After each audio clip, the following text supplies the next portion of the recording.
thousands in attendance and the millions watching around the world.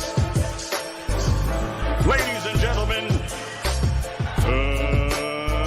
let's get ready to rumble! Yeah. What's up? It's the boy Coach Malachi Williams in the building. We back. New Media Today, USA Boxing. We are back. Hold on, guys. Let me move the camera over a little bit. Just a little tad bit. Ta-da! There we go right there. We back. New Media Today, USA Boxing. We are back, man. Everyone that's here, we're going to have a damn good show today. Let's give everybody a round of applause that's here right now.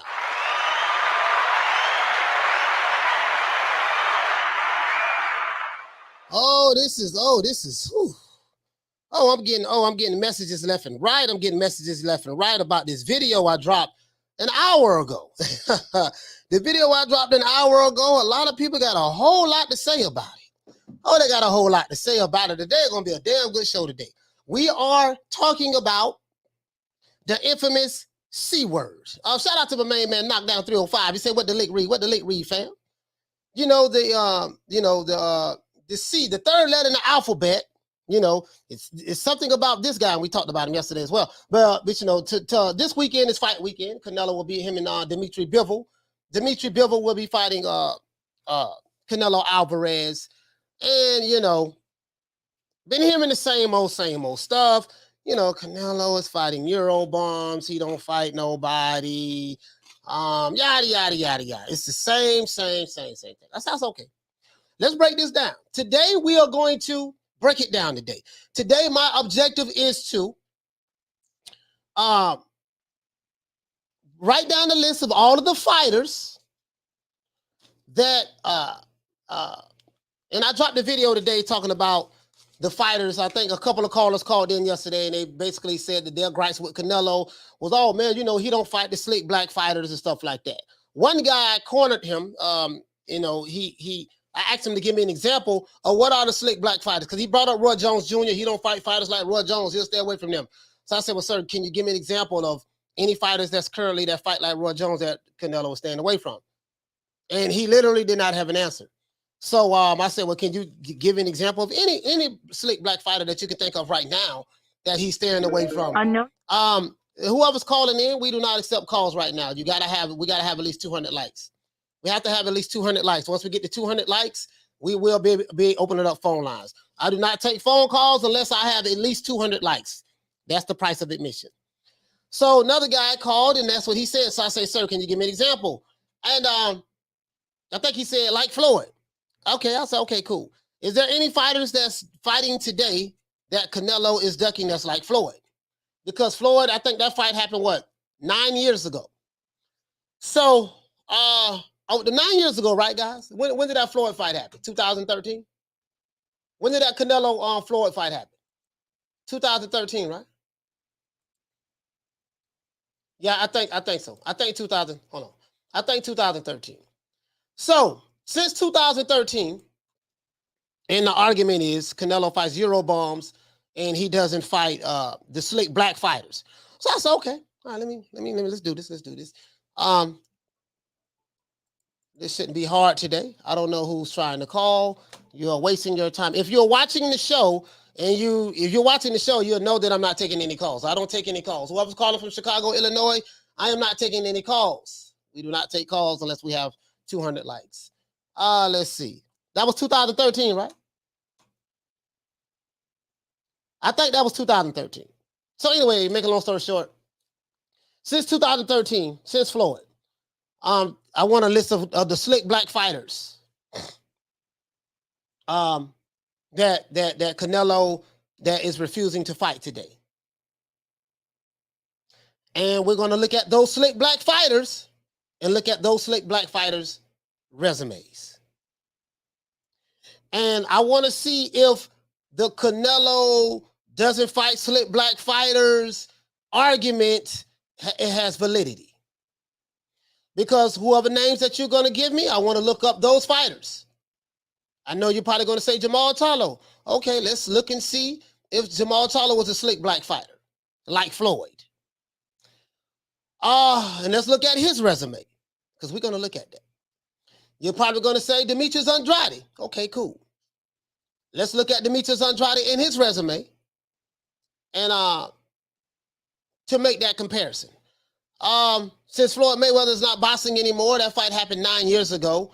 And I know the guys are going to say like Floyd. So I want to say, can you give me an example of anyone that's like Floyd that's boxing right now, like Floyd? Since that's the argument, that's the one fighter that beat Canelo that they like to use. So I want to say, which fighters are like Floyd right now that he's been ducking since Floyd, and that's what I want to know. We're gonna break that down, right? So again, we're gonna give everybody a round of applause and we're gonna get into the show.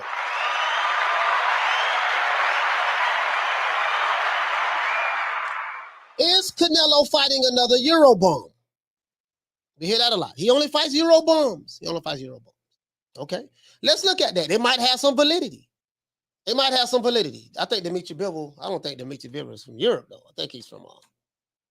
I don't think he's from Europe. I think he's Asian, right? He's Asian. Where's Dmitry Bivol from? Well, it doesn't matter. Fuck it. It doesn't matter. You might think he's from Russia or something like that. According to the narrative, Dmitry Bivol is another Eurobomb. It's a fight that nobody wants to see. Mainly the people who don't want to see it it could be some Canelo fans that don't want to see this fight, but it's the same people that don't like Canelo in the first place. So if you don't like the guy, and that's valid, you don't have to like him. I'm not a part of the Canelo Alvarez defense team. I'm not a part of it at all. I don't get one dime from Canelo. So you ain't got to worry about me trying to defend him. There are other channels that do that. That's not me. That's not my taste. But I say this. Why is Bivol being considered a Eurobomb? Or why is he being considered a bum? That's what I want to know. And I think a lot of the guys who talk about Bivol, they know nothing about him. He's not a PBC fighter. So, and I have a good idea. The people who say these things that Bivol is a bum or Eurobomb or whatever the case may be. These people are part of the same boxing communities outside of this one. I pretty much know who their favorite YouTube channels are. Pretty much know who they watch every day. I pretty much know, and I know, and I have an idea where this narrative comes from. And I get it, I understand. But we're going to get to the bottom of it today. Now, is Canelo Alvarez fighting another Eurobomb? Where did the term Eurobomb come from? Where did that term come from? I have no idea myself, guys. I have no idea myself. But it seems that every time Canelo gets ready to have a fight, I saw this twice last year. I saw this 3 times last year. 3 times, because I think he fought 3 times last year, right? Yeah. Saw this 3 times last year. Every time that Canelo Alvarez is getting ready to have a fight, you have those that say Canelo is chasing greatness. You have some that say he's chasing greatness. You have that side of the coin, that argument, right? And then you have that crowd that says Canelo fights nothing but Eurobombs. Canelo is a ducker. Canelo should sign with the PBC. Heard that before? I have. Canelo is afraid to fight slick black fighters. SBF. The SBF rule. The slick black fighters rule. There's some that say that, hey, man, in Eddie Reynoso's gym, they have a big poster on the wall with the words, the SBF rule. You know how they had the NBF, no black fighters? And listen, let's write that down. Because I want to write these talking points down. I want to break these talking points down. You know, we good at breaking down talking points. Let's see, the NBF, no black fighters rule, right?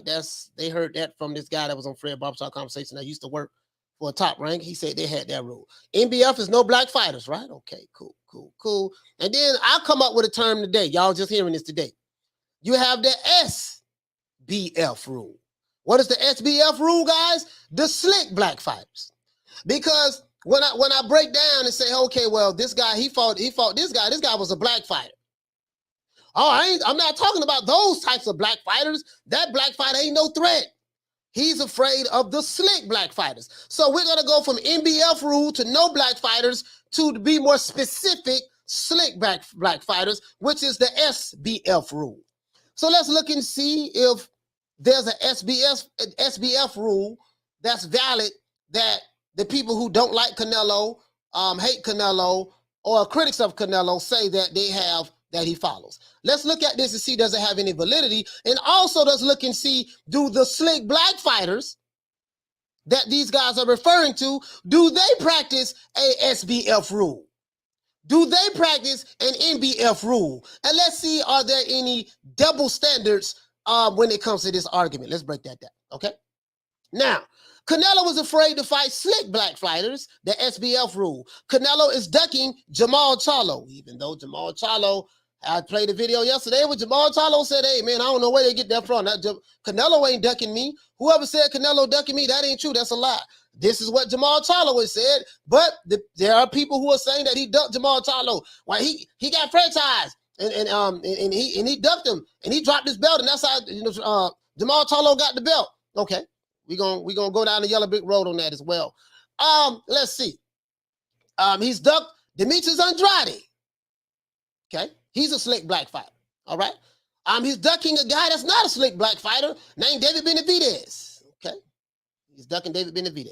He's not a slick black fighter. I think he's Honduran and he's a Honduran and Mexican American. But we're gonna keep going with that. He's ducking King Kong, Godzilla, Mothra, Goku, Vagetta, Freiza, Superman, and the Incredible Hulk. I'm being facetious at that part. Now, and the list goes on and on and on. But I want to focus specifically on the European fighters that the Canelo critics, haters, and detractors say are bums. I think when you call these guys bums, because you don't know them, you live in your echo chamber. Some of these guys live in the echo chamber of the Alphabet Boys. Some of these guys live in the echo chamber of Dante's Race Baiting Nation. Some of these guys live in the echo chamber of the Aki TVs and the Boxing Nemos and stuff like that. When you live in those echo chambers, you don't know anything about any other fighters in boxing because you really don't follow boxing. You follow boxing narratives that I put out there by those content creators. So what happens is, this is why when you have arguments and debates online with people and you see that you're not getting anywhere, you have to understand you're not arguing with people or debating with people who are fans of the sport of boxing. These guys who you talk to, they really don't know nothing about boxing. They don't know what a check left hook is. They don't know what a bolo punch is.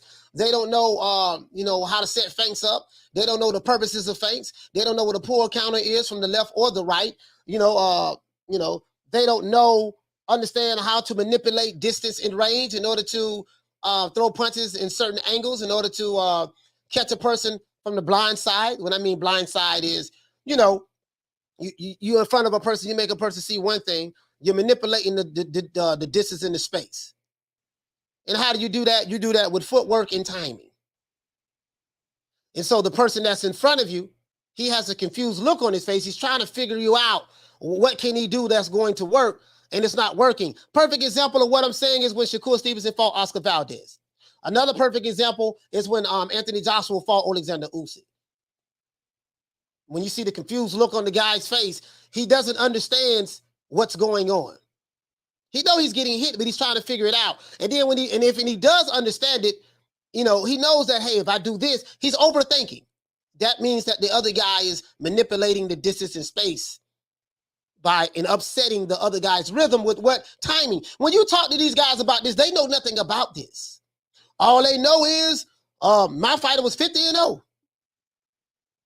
And I'm down with the mighty Alphabet Boy community. I'm down with this community. I'm down with that community. And I told you this boxing stuff. And again, I'm not throwing any shade at anybody, not saying anything bad. I'm just breaking it down to what you're dealing with.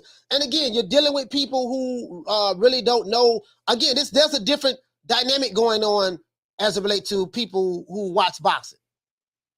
A lot of the people who are fans of the sport of boxing, who understand it, you're gonna get aneurysms trying to debate with guys who don't know nothing about it. But let's continue.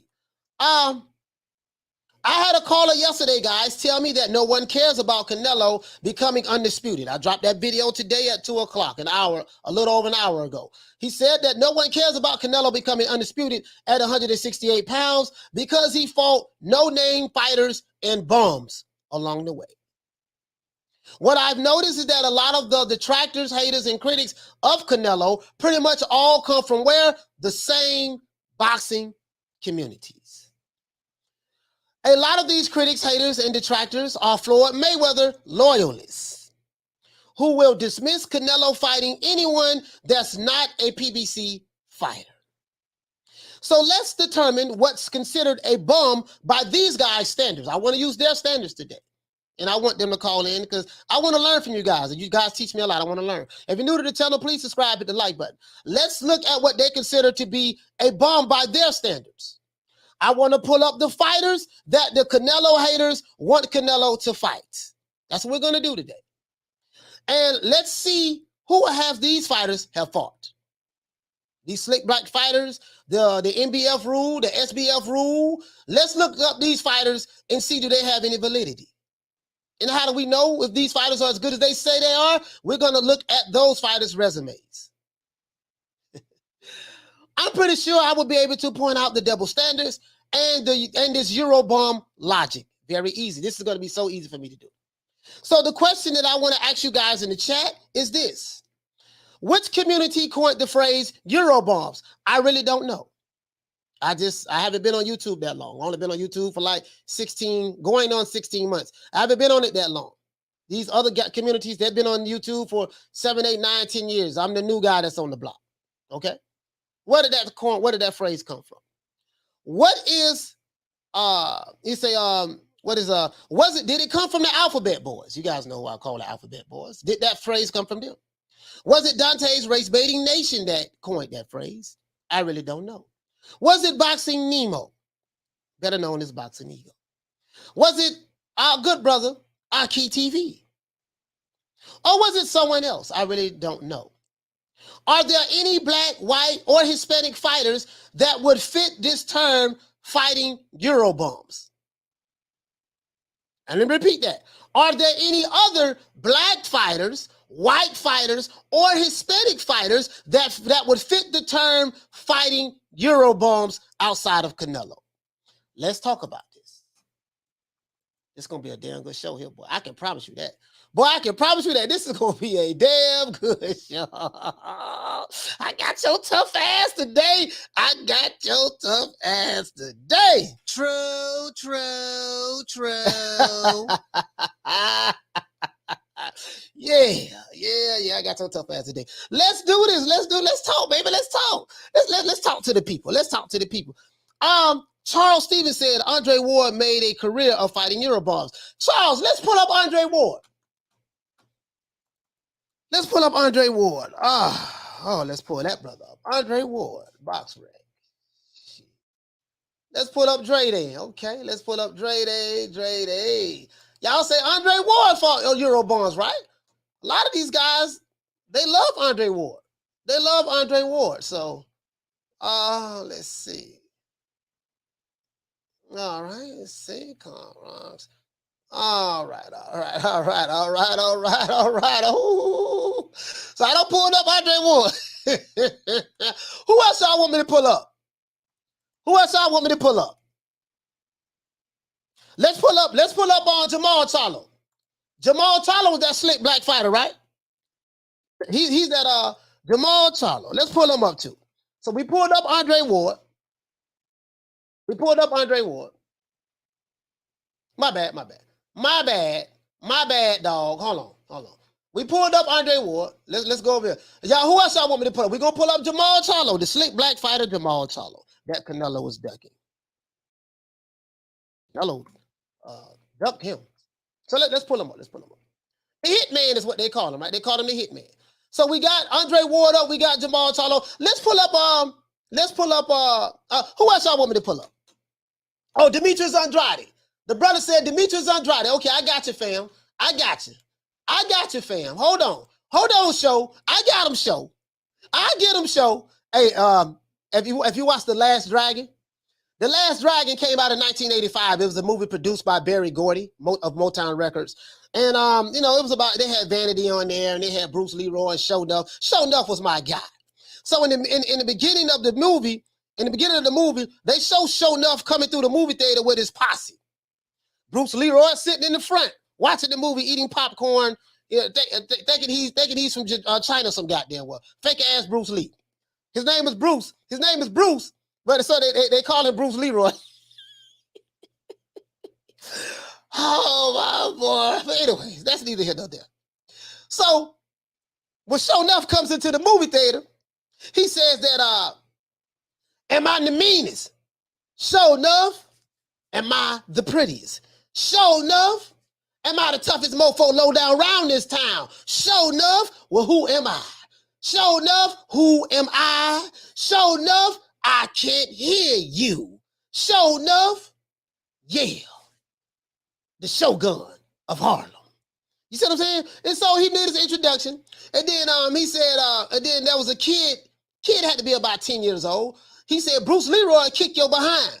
And he said, who said that? Who said that? He said, Beast. Beast was one of his henchmen. He said, Beast. Find out who said that. He said, I got him, Show. I get him, Show. I'll find him. I'll find him, Show. It was a kid about 10 years old. So listen. True. Let's pull this up, though. Let's pull this up. So we got the slick black fighter, Jermall Charlo. We got the slick black fighter. We have we pulled up Andre Ward, because brother said that Andre Ward made a career fighting Eurobums. Okay, so we got the slick black fighter Jermall Charlo. Who else we're looking at, guys? We're looking for Dmitry Andrade, our good brother Dmitry Andrade. Okay, I digress. I didn't mean to bring that up. Guys. I be all over the place. I told you my mind works like that. I can't never stick to one thing. I'm sticking to one thing, and then I jump to something else, and now we had to come back to what we did. So Dmitry Andrade, are there any other slick black fighters? Y'all want to pull up Floyd, since that is, they always bring Floyd up. So let's pull up Floyd Mayweather too. Pull up Floyd Mayweather as well. Floyd Mayweather Jr. Let's pull up Floyd Mayweather Jr. Oh, this is gonna be a damn good show today. I can promise you that. Floyd Mayweather Jr. Pretty boy Floyd, pretty boy Floyd is what they called him. Pretty boy, they did money, man. So we got Floyd, Andre Ward.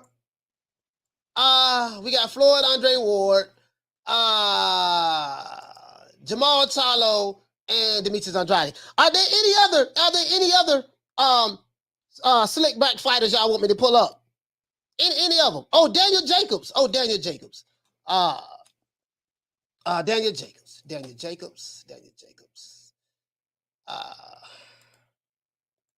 And again, we're using the terminologies that I received from the phone calls. Remember, I received these phone calls, so we're gonna look and see, do these guys make a valid point?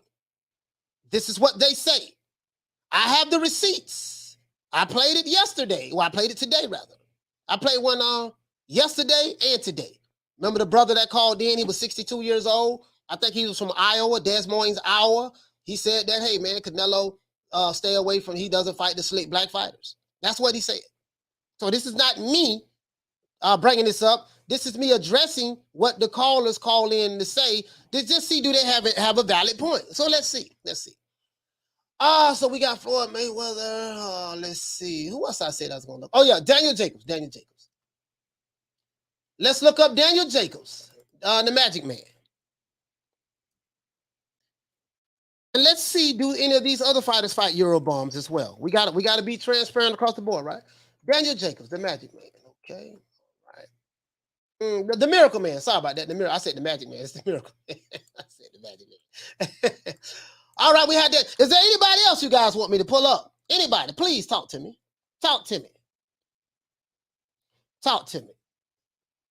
He said Terrence Bud Crawford. Terrence Bud Crawford is not fighting. Is not a fighter that we got to use a fighter that the critics of Canelo say that he's ducking. Terrence Crawford is a welterweight. You can't use Terrence Crawford.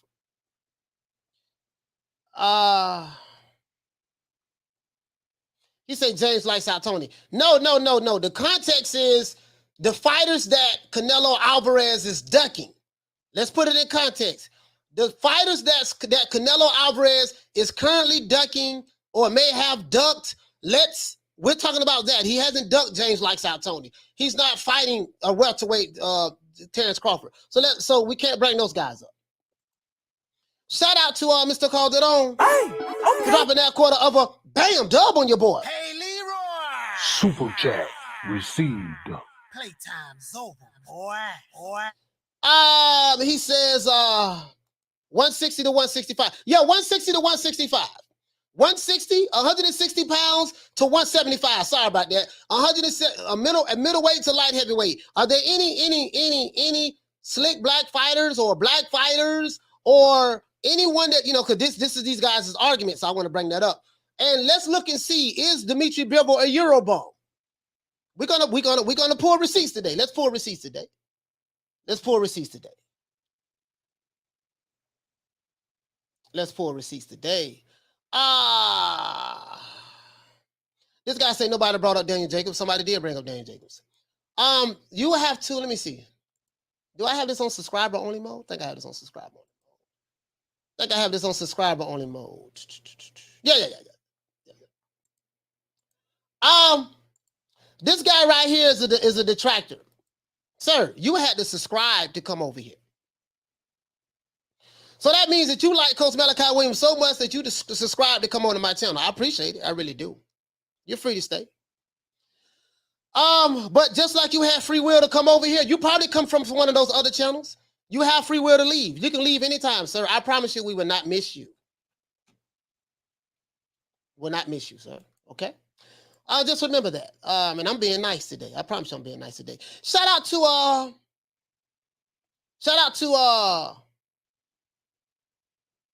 okay, hold on. Sorry about that. Shout out to Mr. Calderon for dropping that quarter of a bam dub on your boy. Hey, Leroy! Super chat received. Playtime's over, boy. He said, for fun, let's pull up Tank's resume to see if he fought any slick black fighters. No, we're not pulling up Tank's resume. What we're looking at is we're trying to. The Tank doesn't even fit into the equation of the show. You see what I'm saying? So we was talking about lightweights and stuff like that. Yeah, but we're dealing specifically with the Eurobomb subject topic. Shout out to Martin for dropping that half a bam dub on your boy. Hey, Leroy! Super chat received. Playtime's over, boy. He said Fernand came up with the Eurobomb term, but to him, Andre Ward is a legend and Hall of Famer. He is a Hall of Famer. He's pushing this narrative about Canelo ducking along with others. Okay. Shout out to Daniel Rios for becoming a member. Shout out to Daniel Rios.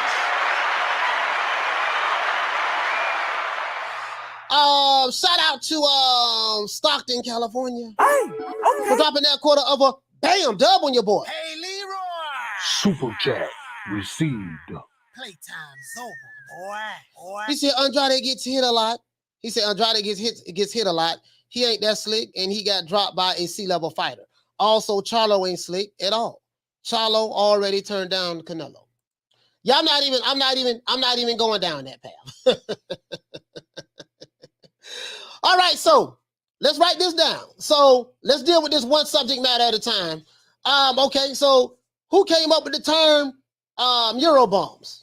One guy said for 9. Okay, who came up with the term Eurobombs? Let's get to that. Who came up with the term Eurobombs? One guy said for 9 came up with that term. Okay, who else? Who came up with the term Eurobombs? Because I'm trying to figure it out. I'm learning. This is for educational purposes only for myself as well. Let's see.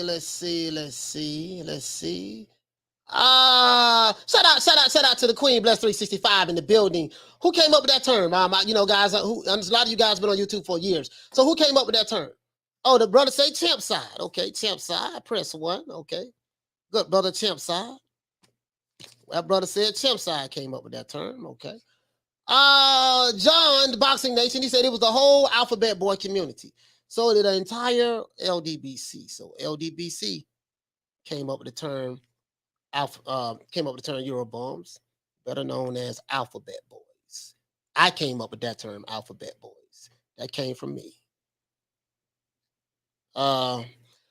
Let's see. Shout out to Danny for dropping that quarter of a bam dub on your boy. Hey, Leroy! Super chat received. Playtime's over, boy. My brother said cheeseburger and IKEA TV. So Dante's Boxing Nation. Okay. Boxing Nation. All right. Okay. I'm trying to figure it out. And let's see, IKEA TV. Okay. Aki TV. All right. All right. I'm learning today, guys. I'm learning. I'm learning today. Oh, today gonna be a good one. Today gonna be a good one. Shout out to Danny. For dropping that quarter of a bam dub on your board. Hey, Leroy. Super chat received. Playtime's over, boy. Danny said, the ones complaining are fans of a fighter, not fans of boxing. It shows in the delusional boxing takes. He said it shows in the delusional boxing takes when Charlo said himself, Canelo not ducking. Okay. All right. Let's continue. Shout out to Jermall Jones for dropping that $2 bam super chat on your board. Hey, Leroy. Super chat received. Playtime's over, boy.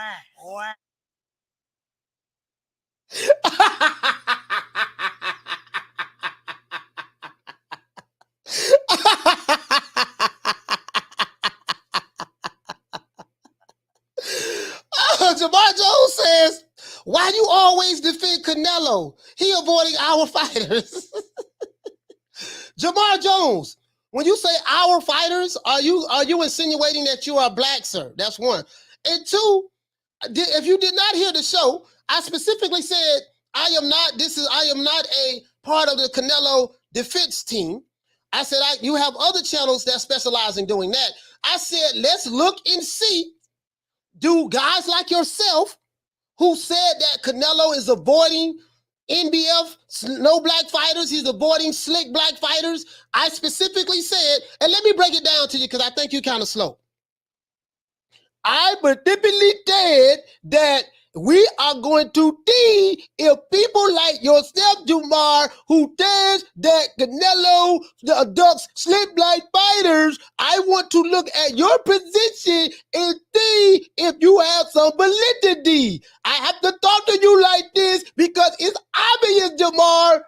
It's obvious that you do not understand English. I hope you understand it now, Jermall. Shout out to Juan Carrillo for dropping that $2 bam super chat on your board. Hey, Leroy. Super chat received. Playtime's over, boy. Oh, these guys are slow. Oh my God, they slow. Their mama must have dropped them on their head when he was born. He said LDBC and PBC fanboys came up there. So we already got that.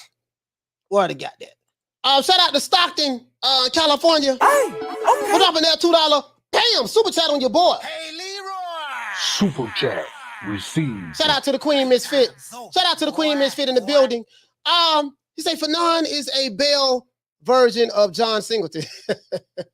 Okay. All right. Shout out to the Queen Bless 365 for dropping that half for bam dub on your board. Hey, Leroy. Super chat received. Playtime's over, boy. He said, why do you guys come over here to trash other channels? That's not what Coach Channels is about. Y'all are irritating. I don't understand. These guys are slow, man. These guys are so slow. We have over 300 people in here and less than 300 likes. Okay. I will be opening up the phone lines. Once we get the likes up, the phone lines will be open. But it's cool. It is what it is. Let's see. We have this guy. He wants some attention. I promise you will not get any more attention from me. I have my troll. He's going to be here the entire show. So I appreciate you being here, giving me your time, sir. Giving me your watch time hours. I appreciate that. You might be Fanon or Blue or one of those other guys trolling. Who knows? One of those guys. You probably come from that community. It's fine. It's fine. I love my enemies and detractors. I love you guys. The phone lines will be open so you guys can call in and speak your piece. Anybody who got some smoke, anybody got something they want to say, call me now. Call me when that phone line is open. But we got over 300 people in here and the likes is not up. So I'm not opening the phone line until we get the likes up. But I appreciate the super chat, though. Shout out to Stockton, Cali. For dropping that $2 bam super chat on your board. Hey, Leroy. Super chat received. Playtime's Oh over, boy. man, he say Caleb is the slickest black fighter. Yeah, they did say that they did say that Caleb Plant was black when before he fought Canelo. Yeah, he's black. That's what Officer Drew Tice said. Yeah, he's black. That's all. Trust me, he's black. He's one of us. And then when he got his ass whooped, they don't even talk about Caleb Plant no more. Shout out to Coach Ben for dropping that quarter of a bam dub on your boy. Hey, Leroy. Super chat received. Playtime's over, boy. Coach Ben said, let's be clear. Ward fought no Eurobombs. Okay. Kovalev and Froch are future Hall of Fame fighters. Kessler is Kawasaki best win. Arthur Abraham was also a solid champ too. Okay. All right. So I think we got that. This brother here says, shout out to Kings of Commonwealth. We're dropping that $2. Bam, super chat on your boy. Hey, Leroy. Super chat received. Playtime's over, boy. Dante's Fat Cheeseburger Nation. Oh my God. Okay. Jason Moons says that he said Canelo been ducking Charlo and Andrade. Now Spence. Okay. This dude is slow. You said he's ducking Charlo and Andrade, now Spence. Okay. All right.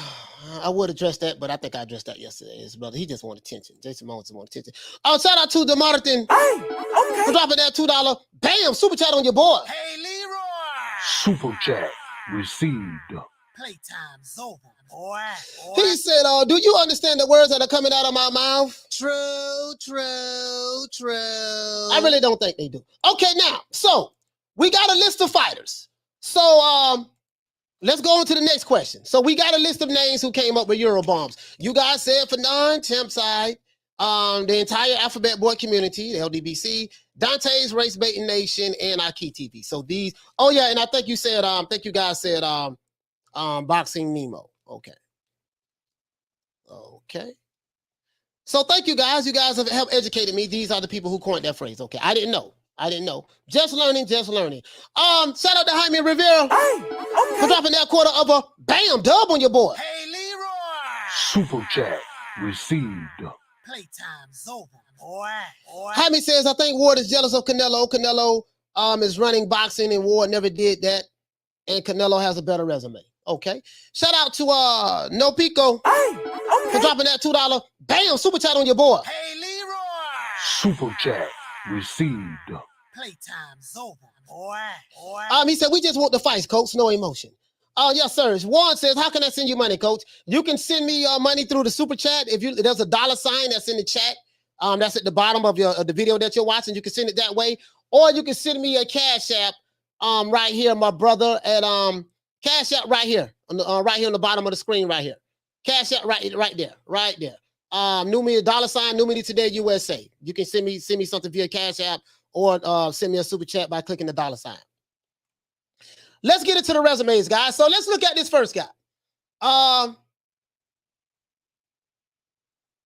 You guys, do you consider Andre Ward fighting Eurobombs? Do you consider Andre Ward fighting Eurobombs? Yes or no?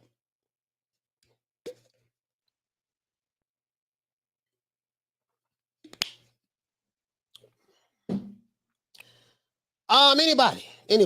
Jermall Jones says, shout out to Jermall Jones for dropping that $2. Bam, super chat on your boy. Hey, Leroy. Super chat received. Playtime's over, boy. Jermall Jones said, you supposed to show your brothers love. You black. Where am I hating on the brothers, sir? Where am I hating on my brothers? Sir, I'm asking a question. You're deflecting from what we're talking about, sir. I tried to get you to give me some examples yesterday. You couldn't. Jermall, you can always call in. When the phone line's open, call in, sir. You like to hang out in the chat, but you don't like to call in.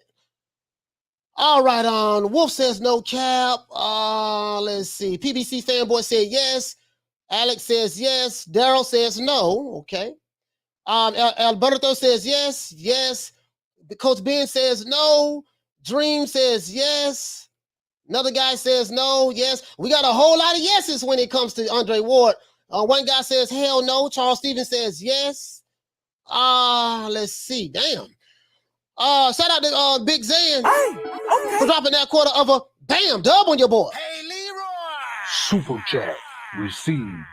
Playtime's over, boy. Big Zan said, truth is, Canelo hasn't fought an undefeated black fighter since he lost to Floyd Mayweather. Okay. Canelo hasn't fought any undefeated black fighter since he lost to Floyd Mayweather. Yeah, but what do you mean by that? You saying all that to say what? He hasn't fought an undefeated black fighter since he fought Floyd Mayweather. So I'm trying to get like where are you getting at? Now, what are you saying all that to say what? I want to get a better understanding of it. I don't want to assume anything, so I want to get a better understanding of it. Shout out to D-Web for dropping that $2 bam super chat on your boy. Hey, Leroy. Super chat received. Playtime's over, boy. D-Web say 30 plus million fighting who I want call me DuckTales. Okay. All right. Shout out to Swift for dropping that bam dub on your boy. Hey, Leroy. Super chat received. Playtime's over, boy. He said Canelo tiene miedo. Canelo tiene miedo de morenos. He's around fights we want to see, but he frequents divisions with no top black and Latino fighters. Sucker-ish. Does it matter? But to be clear, I'm Dominican from Brooklyn. Es un placer conocerlo. Es un placer conocerlo. Manito. Shout out to the Queen Bless 365 for dropping that quarter of a bam dub on your boy. Hey, Leroy. Super chat received. Playtime's over, boy.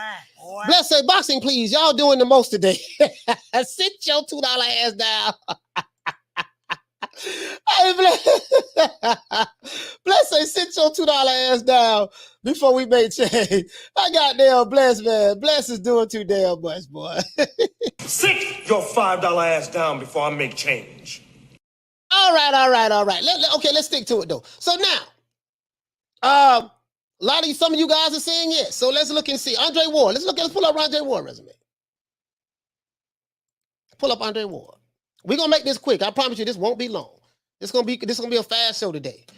All right, Andre Ward, he retired 32-0. We do know this. He's from the Bay, San Francisco, California. Let's see, Andre Ward, let's see. Would you guys consider Sergey Kovalev a Eurobomb? I think at that time, the crusher from Mother Russia, Sergey Kovalev was that guy. I wasn't on YouTube then, guys, and I can tell you that in the streets and in the barbershops,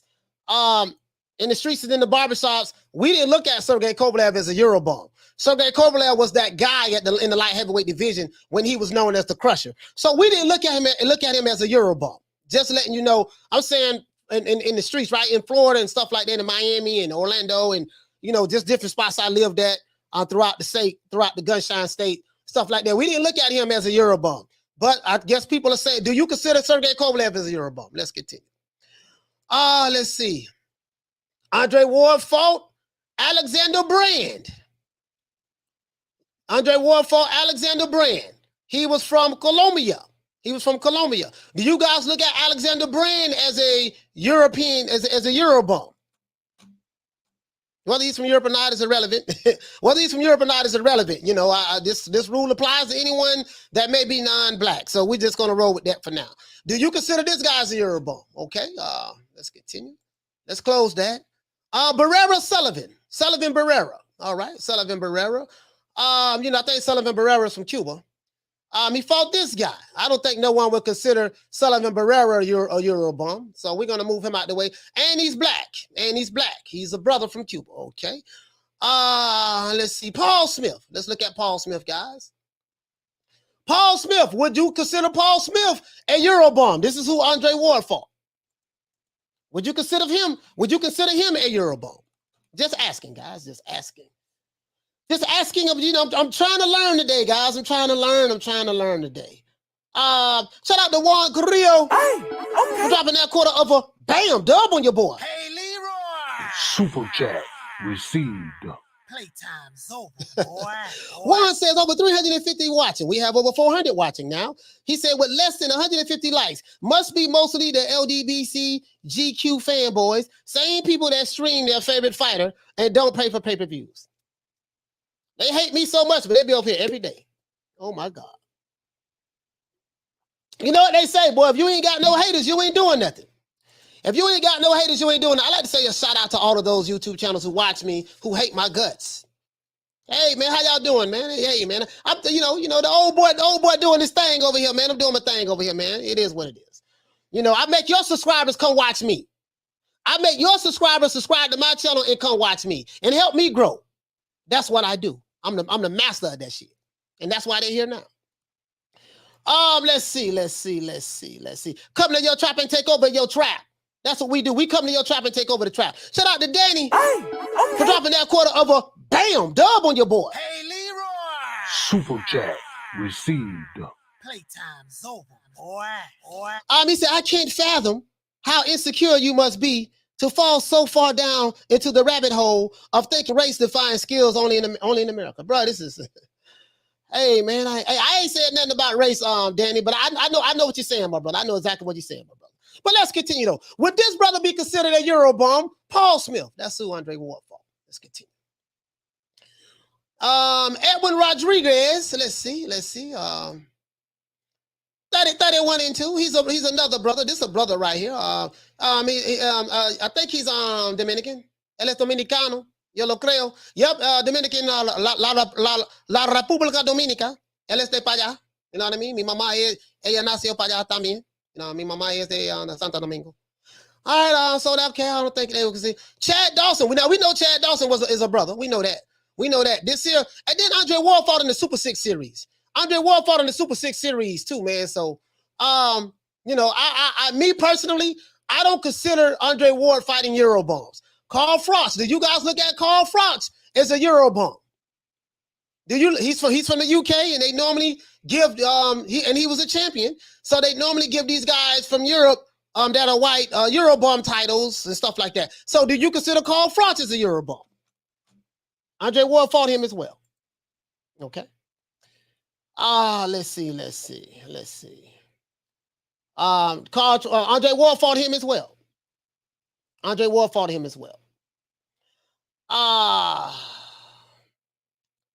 Shout out to this guy who threatened me. He said Ward fought the best people at the time. Canelo ain't. All right. This is the guy, Keem Abdul-Aziz. You know, you said, well, you the one that said you're going to come to Tampa and put hands on me, right? You're from Pakistan. That guy. You're that guy. Okay. Let me know. Say that number in your phone. Say that number in your phone, boy. Say that number in your phone. When you get here, call me. Let's see. Let's continue. So Carl Froch, let's see, would you consider Carl Froch a Eurobomb? All right. Let's go to another big word. Let's see. Sakio Bika, Alan Green, Mikhail Kessler, Shelby Putwill. Hold on, let me pull this up. Shelby Putwill, Edison Miranda, Henry Buchanan. All right. Esteban Camo. Let's see. All right. Andre Ward is a Hall of Famer.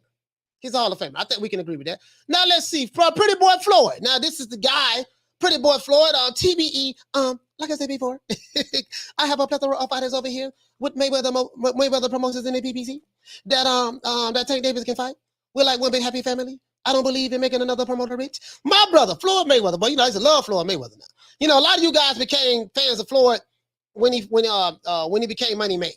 You know what I mean? I followed Floyd from the amateurs all throughout the Olympics when he got robbed and all the way through when he was Pretty Boy Floyd, when he was an assassin. A lot of these guys who are fans of Floyd Mayweather, they know nothing about Pretty Boy Floyd. They heard about him, but they know nothing about him. They became fans of Floyd probably when he fought Manny Pacquiao, maybe when he fought Canelo Alvarez. 2013 on up, that's when they became that. Shout out to Big Zan for dropping that quarter of a bam dub on your boy. Hey, Leroy. Super chat received. Playtime's over, boy. Big Zan said, my problem is I don't like the idea of a man who has popped for PEDs the face of a brutal sport like boxing. Canelo just happens to be the guy. And and I understand exactly where you're coming from. You're saying that, hey man, he got popped for using PEDs. And to be honest, there's a lot of black fighters, and white fighters and Hispanic fighters that have popped dirty. You know, some of your favorite black fighters have popped dirty, from Evander Holyfield to Mike Tyson was considered the face of boxing at the time, and he was on coke. You know what I mean? Roy Jones, James Lights Out Tony, the list goes on and on and on. But I get what you're saying. You're saying you don't like the fact that he's the face of boxing. Well, hey man, you know, it is what it is. You know what I mean? I get exactly what you're saying, though. I get exactly what you're saying. Your issue is not the fact that he got popped. Your issue is the fact that he is the face of boxing, and he got popped, and he's the face, and that's your issue, and I get that. I get that. Yeah, Sugar Shane. Yeah, I think Sugar Shane Mosley did as well. There's a plethora of some of your favorite fighters. They have popped dirty. They have cheated. Some of your favorite fighters, and some of them have cheated and haven't even got stripped. Nothing happened to them. They were champions. You know, they just, you know, my thing, you know, what this guy brother here says. He says, the problem is people don't keep that same energy for everybody that cheats. No, they don't. They didn't have a double standard. They wouldn't have a standard at all. All right, Money May, pretty boy. Oh, his name is Floyd Joy Sinclair. Floyd Joy Sinclair. I didn't even know that. Floyd, I knew his name was Floyd Joy, but Floyd Joy Sinclair Mayweather. Okay. Listen, Floyd Joy Sinclair. He fought Conor McGregor, Andre Berto, Manny Pacquiao, Marcos Maidana twice, Saul Canelo Alvarez. That was back in 2013. Robert the Ghost Guerrero. All this is Money Mayweather right here. Miguel Cotto, you know, Victor Ortiz, Sugar Shane Mosley. He has a lovely decorated career. Sugar Shane Mosley. Juan Manuel Marquez, Hall of Famers. The Ricky Hatton. I don't think no one would consider Ricky Hatton a Eurobum. The Oscar De La Hoya. After this fight, this is when he became Money Mayweather. It was this guy, the Mexican American Oscar De La Hoya, who passed the baton to Floyd, and he became the pay-per-view star that he became after this guy. If it wasn't for Oscar De La Hoya, we probably would not have a Money Mayweather. This is facts. Prior to this here, you know, Sean Mitchell, stuff like that. So, you know, Floyd has a well-decorated career. So we ain't even got to talk about Floyd. Let's move that aside, right? And last time I checked, there are no Floyd Mayweathers in the middleweight division, in the super middleweight division, or the light heavyweight division that I can see right now. There are no Floyds. So what I want you guys to see is this here. I get what you're saying. Canelo doesn't fight slick black fighters. Okay, are there any slick black fighters in the light heavyweight division that you can think of? Are there any slick black fighters in the super middleweight division that you can think of? I'm asking the question. Are there any slick black fighters that Canelo is ducking in the super middleweight division that you can think of? And are there any slick black fighters in the light heavyweight division that Canelo is ducking that you can think of? Okay, let's go down even middleweight. We know he doesn't fight middleweight anymore, but they say that this guy right here, Jermall Charlo, is the slick black fighter that he's ducking. Even though Jermall Charlo just said that Canelo's not ducking him at all. I have the video, I played it yesterday, but I can play it again if you want me to. Shout out to Mills Lane for dropping that quarter of a bam dub on your boy. Hey, Leroy! Super chat received. Playtime's over, boy. He said, real ish. I had to stop effing with some of them channels. Lying, clickbaiting, gay ninjas. Oh my, shaking my head. Hey, man. True. Shout out to Stockton, California. For dropping that $2 bam super chat on your boy. Hey, Leroy! Super chat received. Playtime's over, boy. He says Ward was great, but never special. Canelo was special. Okay. All right. And you know, and that's to the opinion of the individual. You know what I mean? I'm not even getting into that. I want to look and see, are there any slick black fighters? So I don't, if there any, those who have that criticism for Canelo, that's fair. Are there any slick black fighters in the light heavyweight division that you can think of? Please give them to me. I want to know. I'm trying to learn from you guys. Are there any slick black fighters in the super middleweight division that you can think of? I got a video where Officer Drew Titan said that Caleb Plant is a slick black fighter. Yeah, he looked white, but he grew up in the hood around us. He's black. We're adopting him. I got the receipt. He said it. LDBC representative. He said that. I have the actual video footage. So we fought the slick black fight in Caleb Plant. We saw what happened there, right? So let's continue. Shout out to Mikey's Like TV. For dropping that quarter of a bam dub on your boy. Hey, Leroy. Super chat received. Playtime's over, boy. He said, thank you for the amazing, non-biased, non-racist work that you produce. Much love to all boxers, regardless of race. I love the sport of boxing. Shout out to Hunter Young for dropping that quarter of a bam dub on your boy. Hey, Leroy. Super chat received. Playtime's over, boy. He said, do you think football, basketball are taking away from black athletes in boxing from 160 to 168 on up? To be honest with you, my brother, I have no idea. I haven't even put any like serious thought into that, Hunter. To be honest with you, I really don't know. I don't know if the people, the sport of boxing, are they grooming? Are they finding, trying to make more people interested in the sport from the inner cities and from the countries? Like in Mexico, there's a lot of like poor towns and cities, so those guys have to fight a lot. You know what I mean? And you always have, boxing is considered the poor man's sport. So maybe just a lot of these guys who are looking for that next star, or next Floyd Mayweather, or next Mike Tyson, or next Ali, or whatever, I don't know what their recruitment is like. So I don't, who knows? You might have a point. You might have a point on that.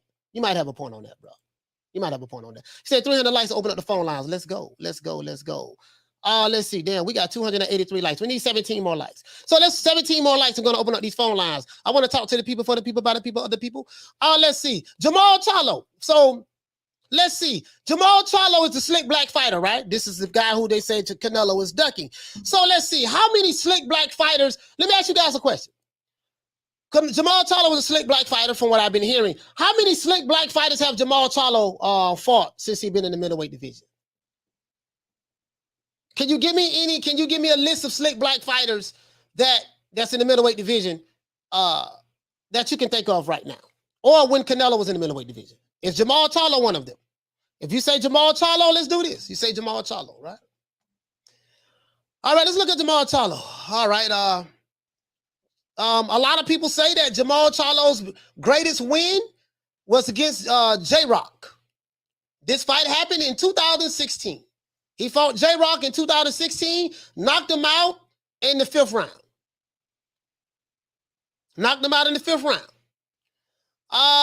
Let's see. Would you consider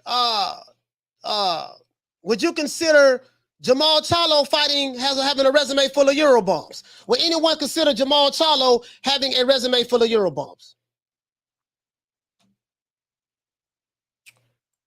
Just asking. Would you consider that?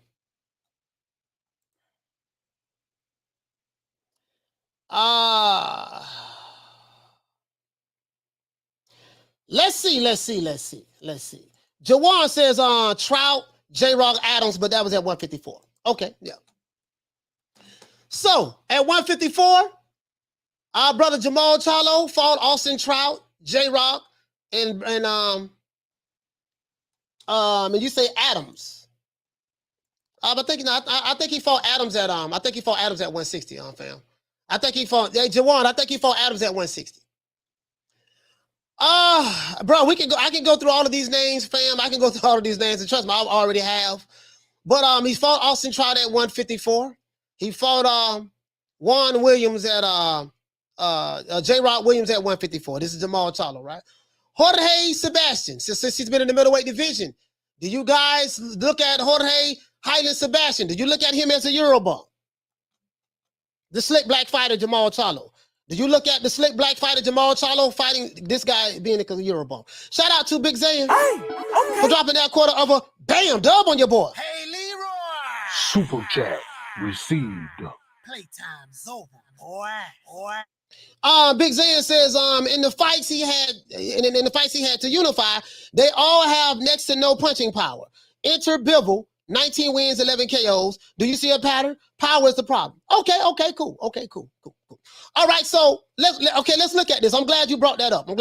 Big Zan. Shout out to Ruben. Hey, For dropping that $2. Bam, super chat on your board. Hey, Leroy. Super chat received. Playtime's over, boy. Ruben says, are all black fighters slick? Ruben, let's give this dude Ruben a round of applause.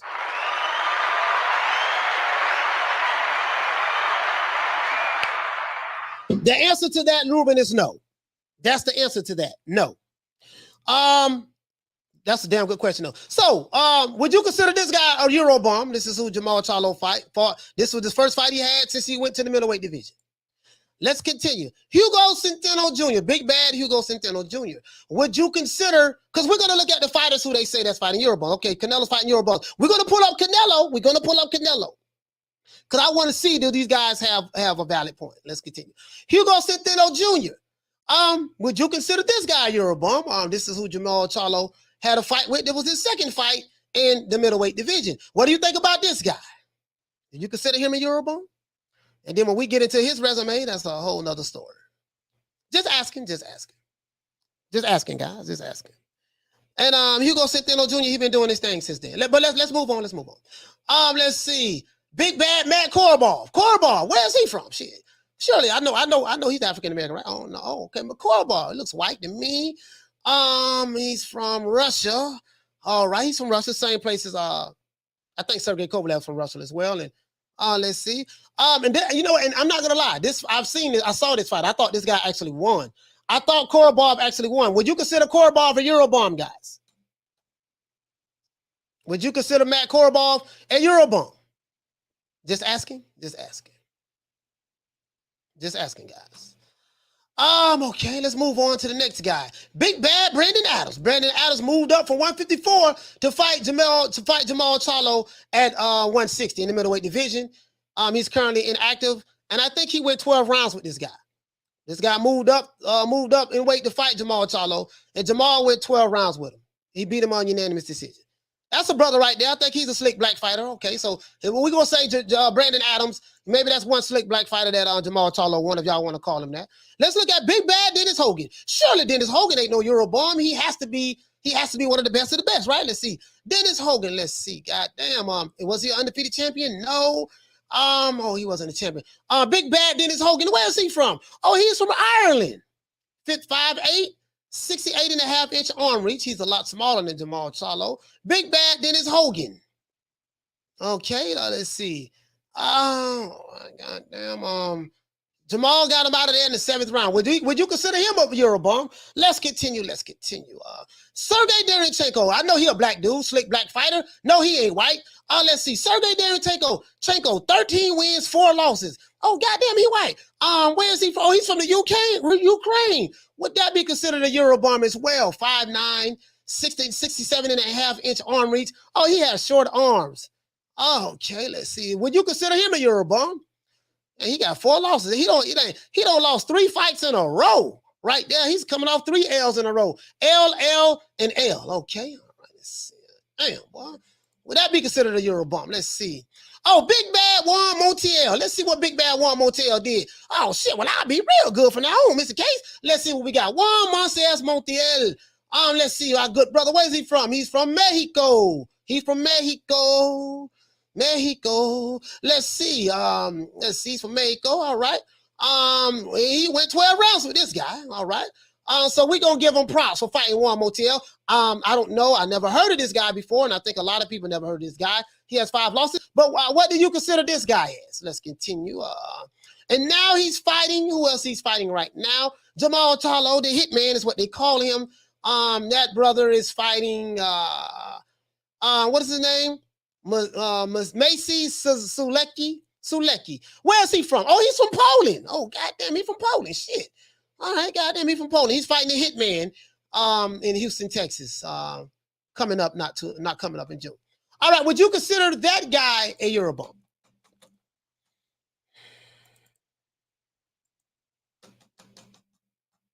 As soon as we get 300 likes, I will open up the phone lines. We need 39 more likes. Just asking. Let's move on again.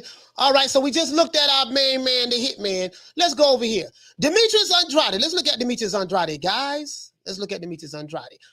Demetrius Andrade. Let's see. Demetrius Andrade. Let's move over here. Demetrius Andrade, his last fight, he fought Jason Quigley. Jason Quigley, let's see, where is he from? Oh, Jason Quigley is from Ireland. I saw that fight right there. I think Demetrius Andrade knocked this guy out. He stopped this guy in the second round, I think. Let's see, Liam Williams, okay. Andrade has been defending his title. He has been defending his title. Liam Williams, okay. Liam Williams, where is he? Oh, he's from the UK as well. I guess, will he be considered a Eurobomb as well? Let's continue. All right. Oh, let's see, there's another guy. I'll see Luke Keeler, all right, Luke Keeler. Oh, goddamn, Luke Keeler, 17-3, goddamn. Oh, he's from Ireland as well. Okay, all right. I wonder where he can be considered Eurobomb. Let's see. Oh, this is Sulecki. Let's say Macy Sulecki. Macy Sulecki. This is who Jermall Charlo is fighting. Oh, so wait a minute. Macy Sulecki had no fault Jermall Charlo. He had no fault on, not Jermall Charlo. He had no fault on Andrade already. This is Andrade's leftovers. Let's see. Andrade beat him in a 12-round unanimous decision. Okay. And what year that was? Was that 2019? Oh, that was back in 2019. Okay, let's continue. So, all right, let's continue. All right, let's continue. Let's see. Artur Akovov. Okay, let's see. Oh, he's from Russia. From Mother Russia, from Mother Russia. All right, I wonder if he would be considered a Eurobomb. I think he's from the same country as Bivol, Dmitry Bivol. Okay, all right, from Russia, all right. Okay, so I can promise you, let's pull this one more guy up. I don't want to keep filibustering this. I'm just trying to see do the guys who say that Canelo's fighting Eurobombs. I want to see it from their point of view. I want to see it from those good brothers' point of view. Okay, this is a brother right here. Oh, he's from Namibia. Now, he did fight a brother right here, 18-2. He's from Namibia. I don't know if he would be considered a slick black fighter, but he is a black fighter nonetheless. So we're just going to throw that in there and just for the sake of it. All right, let's continue. Let's move on. Let's see. Let's look at Daniel Jacobs. Well, I be damned. Daniel Jacobs, would you consider Daniel Jacobs a slick black fighter? Let's see. Daniel Jacobs lost to and he's kind of older now. Daniel Jacobs lost to John Ryder. Where's John Ryder from? He's from the UK. Okay, all right. Would he be considered a Eurobomb? Let's continue. Gabe Rosado. Now, I saw this fight. Now, Gabe, I thought, even though Gabe got 25 losses on his record, I thought Gabe won this fight. I thought Gabe got robbed. Gabe Rosado, he's American, as you can see, from L.A. Well, he's pretty much from Pennsylvania, but he lives in L.A. So Gabe Rosado's lost to Sugar Shane Mosley Jr. Gabe need to give it up. He got 15 losses. But Gabe Rosado, I don't think no one will consider him a Eurobomb. That's a good shot. Let's see. He fought Julio Cesar Chavez Jr., 53-6. I remember that fight as well. Shout out to Big Zan for dropping that half bam, dub on your boy. Hey, Leroy. Super chat received. Playtime's over, boy. Big Zan says, problem is Charlo, Andrade, and Benavidez are all contenders to fight the face of boxing. Spence has more than a case when it comes to resumes. Canelo gets paid tons of money to fight these bombs. They don't. Okay, so let me break this down one sentence at a time. You say the problem is Charlo, Andrade, and Benavidez are all contenders to fight the face of boxing. Let's start right there, sir. But you can't say that. You say that in one breath, but in another breath, you ignore the fact that you say that Charlo is the fighter that Canelo ducked. He's the slick black fighter. Now you're discrediting those guys, and Andrade is the slick black fighter that Canelo ducked, and Benavidez, he's Honduran in Mexican American mix. So the problem is, sir, you can't use Charlo and Andrade as an example of the slick black fighters that they fought. Now we're pulling up their resumes, and now you're changing. It's like you're moving it again. Your problem is that, and I get what you're saying. You said in the last super chat, fam. You said your problem is he's looked upon as the face of boxing. So that's really the issue that you have. Now you said Spence has more of a case if we talk resumes. Spence doesn't have the case because Spence is a career welterweight. Spence does not fight in the super middleweight division or even the middleweight division. Spence is a career welterweight. So you can't compare a career welterweight, a guy who has only fought at welterweight, versus a guy who is a multi-dimension champion and has a resume full of Hall of Famers that he fought. So I just destroyed that one. And then you say Canelo gets paid tons of money to fight these bums. Okay, well, if people are paying them tons of money, then that means that Canelo, that proves he is the face of boxing, because Canelo draws a lot of attraction from people who pay to see him fight. He is the draw. He draws the flies to the shit. So that's just what that is. If you have a problem with him getting paid tons of money and that he's the face of boxing, sir, that's between you and the people who love Canelo and pay him tons of money. Maybe you should have a problem with the PBC for wanting to offer him $100 million. You see what I'm saying? Maybe you should have a problem with that, fam. But anyways, let's continue. Let's continue. Big Zan, he said, Big Zan said, I never said the sick. I said punching power. Yeah, I'm not talking about you. I'm talking about these other guys. And they're punching power. So which fighters would you say that have the punching power, brother? Which fighter would you say that have the punching power? It seems like y'all keep moving this goalpost. Now it went from slick black fighters to punching power now. All right, let's continue. All right, so let's continue. So Daniel Jacobs, he did his thing right there. He fought Julio Cesar Chavez Jr. Let's see. Daniel Jacobs fought Saul Canelo Alvarez. Would you consider Saul Canelo Alvarez or Daniel Jacobs a slick black fighter? And I think Canelo fought Daniel Jacobs in the middleweight division.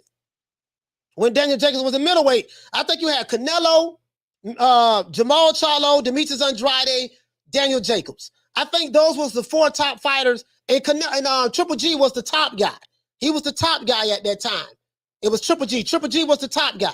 Those was the 5 fighters in the middleweight division. You had Triple G. He was the guy before Canelo fought him. You had Triple G, Canelo, Demetrius Andrade, Daniel Jacobs, and Jermall Charlo. Out of those 4 fighters, Canelo fought Triple G and Daniel Jacobs. Demetrius Andrade and Jermall Charlo did not fight Triple G nor on Daniel Jacobs. I don't think Jermall Charlo fought slick black fighter with power or whatever, however you want to classify it. Whatever goalpost y'all want to move to this time. He didn't fight Demetrius Andrade, and Demetrius Andrade didn't fight him. Nor did he fight Daniel Jacobs. You see what I'm saying? As a matter of fact, I don't think any of those black fighters in the middleweight division at that time, the top guys, Demetrius Andrade, Jermall Charlo, or Daniel Jacobs fought each other. I don't think. You know, maybe y'all know some I don't know, right? Maybe y'all know some I don't know. Let's continue. So Daniel Jacobs fought some guys though. He fought Gabe Rosado. He fought Canelo. He fought Sergey Derevyanchenko. I wanted to y'all look at him as a Eurobump, 13-4. He fought hold on. No, this is this Daniel. Oh, Daniel Jacobs fought wait a minute, hold on. Daniel Jacobs fought Suzuki as well. He fought Macy Selecki as well. So wait a minute. So Daniel Jacobs and Demetrius Andrade beat Selecki. Okay, goddamn. And Daniel Jacobs fought Gennady Golovkin. All right. So I ain't got nothing bad to say about Daniel Jacobs, man. I ain't really got nothing to say. That's it. So let's is the phone lines open? Let's call these out. Phone lines open? We still got less than 300 likes. So I'm gonna just keep on talking. We still got less than 300 likes, so I'm gonna just keep on talking. Oh my God.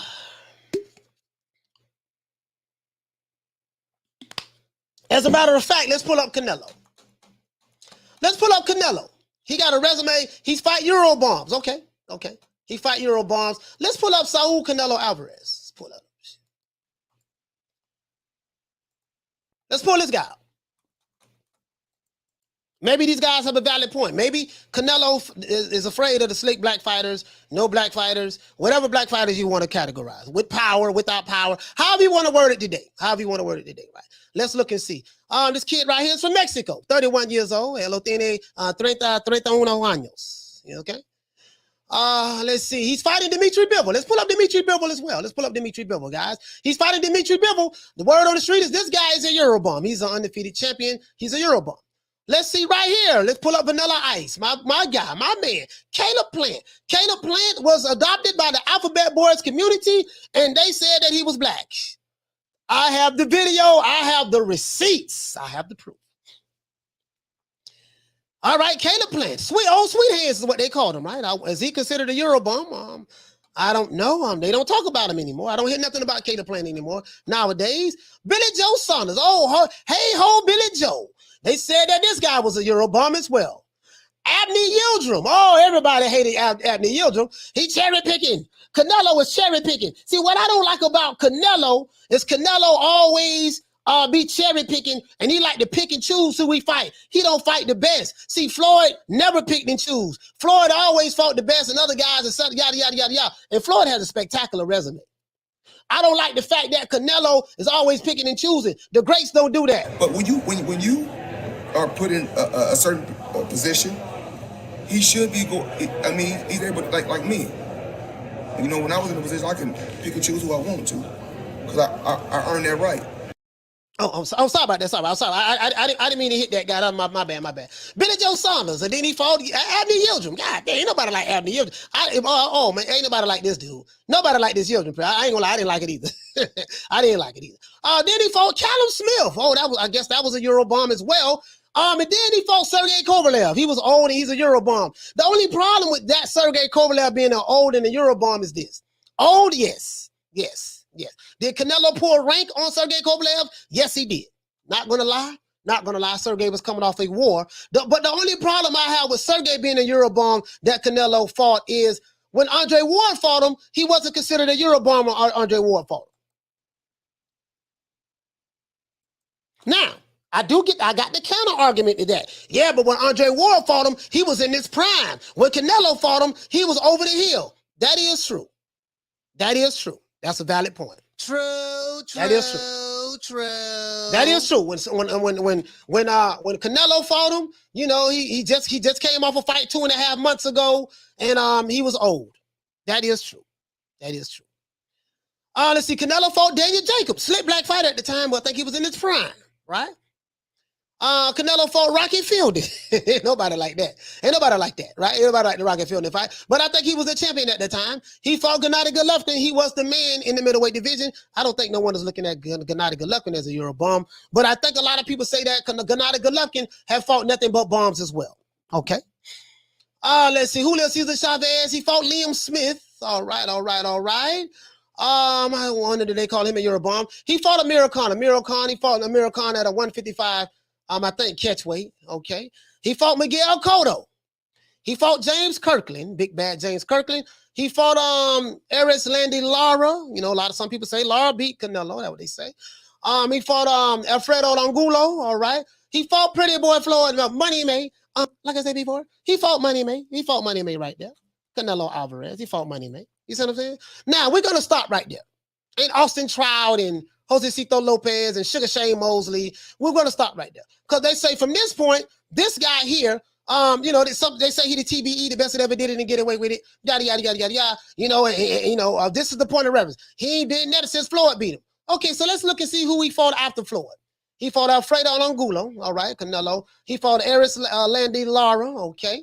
He fought James Kirkland, all right. I think these guys are two black fighters. He fought Miguel Cotto, you know what I mean, the Puerto Rican legend, Miguel Cotto. He fought Amir Khan. We ought to know how that turned out. He fought Liam Smith. I think Liam Smith was a champion at that time. He fought Julio Cesar Chavez. You know, that was a Mexican fighter, Julio Cesar Chavez Sr.'s son. He fought Gennady Golovkin. You know, Gennady Golovkin was that guy in the middleweight division at that time. I don't think no one would argue that. He's fought Rocky Fielding. I think Rocky Fielding was the champion. So this guy was the champion. That guy was the champion. He fought Daniel Jacobs. Daniel Jacobs, the Magic Man.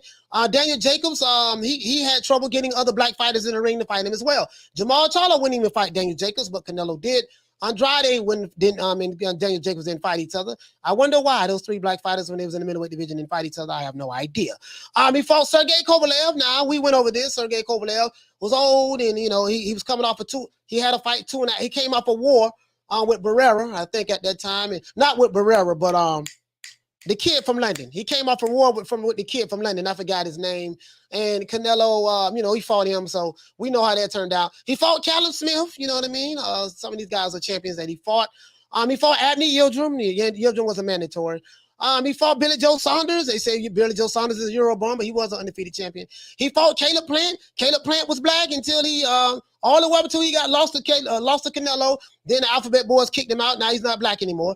And now he's fighting Dmitry Bivol, another undefeated champion in the higher weight division. So let's see how we ready to open up these phone lines. I want to hear from the people. We got 304 likes. That's good. Phone lines is open. Phone lines is open. Phone lines is open. Somebody call me now. 530-494-9636. 530-494-93636. 530-494-9636. Getting tongue tied. Call me now. Call the old boy, man. Call the old boy. I learned some things today.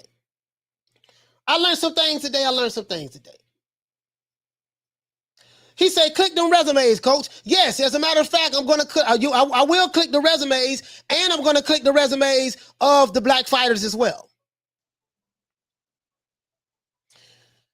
And we're going to click the resumes of all of those guys. Okay? Let's do that. Caller, what's your name? Where you calling from? Oh, this is Jason Mones, guys. No caller ID, Jason Mones. Caller, Jason Mones, what do you want, sir? Unknown caller. Hold on, let me stop this call right. Oh, okay. Oh, I guess he hung the phone up. Jason Mones hung the phone up. Jason Mones hung the phone up. Call, no caller ID, hung the phone up. He hung the phone up. Jason Mones, call back. Caller, what's your name? Where you calling from? Hey, my name's Jose from Stockton, California. Jose from Stockton. Talk to me, fam. Talk to me. What you want to talk about, my brother?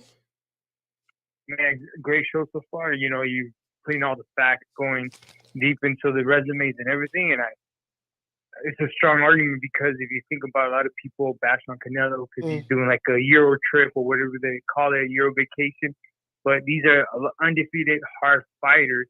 And when you bring up the other resumes of the other fighters who are slick or considered slick black fighters, they have fought, maybe, other fighters from Europe, and how come they don't keep the same judgment or the same energy for those resume of fighters that their favorite fighters are fighting?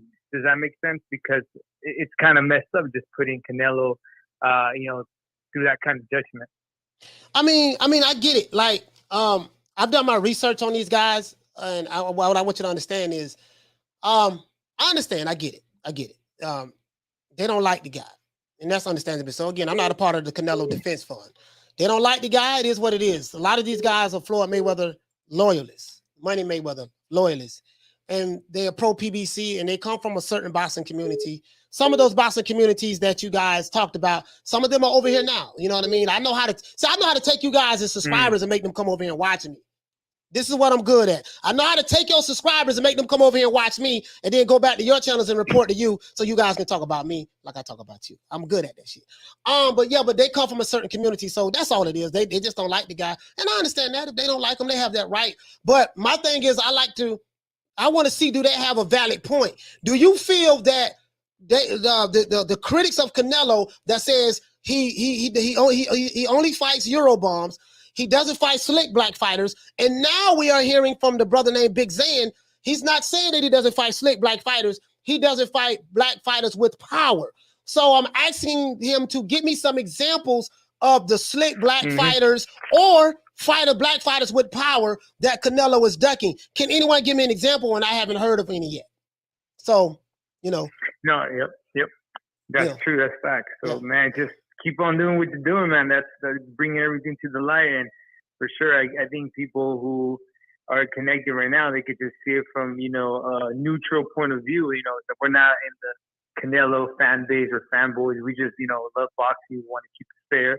And I think that's what you're doing with this channel, man. So it's a good work. Yeah, I appreciate that, fam. And again, I'm trying to be right down the middle. You know what I mean? I'm not pro Canelo. I hate Canelo. I'm none of that. I'm just saying, I'm trying to take this argument, this point that Dmitry Bivol is I got Dmitry Bivol. We're gonna pull him up as well. Dmitry Bivol is a Eurobomb, Okay. and Canelo is fighting Eurobombs. And I said, okay, so we're gonna put that. So the brother said that his problem is that Canelo is the face of boxing. He's getting paid a whole lot of money. So that seemed to be more his issue, more so than anything else. Because when I look at those other fighters who you say that has power and they're slick, when I look at those other fighters, those fighters have very questionable resumes. But they're like, damn, dude, like this dude, Jermall Charlo got a whole bunch of goddamn Eurobombs according to you guys' standard. So I'm just trying to pull that out, and they're not keeping that same energy. But hey, salute to you, fam. Salute to Jose. Let's see what we got. I'm just trying to make it make sense. Again, guys, I only have a GED. I'm not the brightest light bulb in the ceiling, and I'm not the sharpest butter knife in the kitchen drawer. I only have a GED, but I have a master's degree in common sense. I'm just trying to make it make sense to me. Please, somebody help me out. Caller, what's your name? Where you calling from? Big Zan. Big Zan, talk to me, fam. All right, what's up, brother, man? So let me clarify what I mean. I ain't never think that Canelo had a problem with slick boxers. He handled Erisland and Lara pretty comfortably. Yes, sir. Yeah, it could have been a split decision, could have went either way, but I can give Canelo that fight. My problem is that he avoids fighters with athleticism and power. It doesn't have to be a black fighter. I would have loved him to have caught Benavidez probably a year earlier than 34.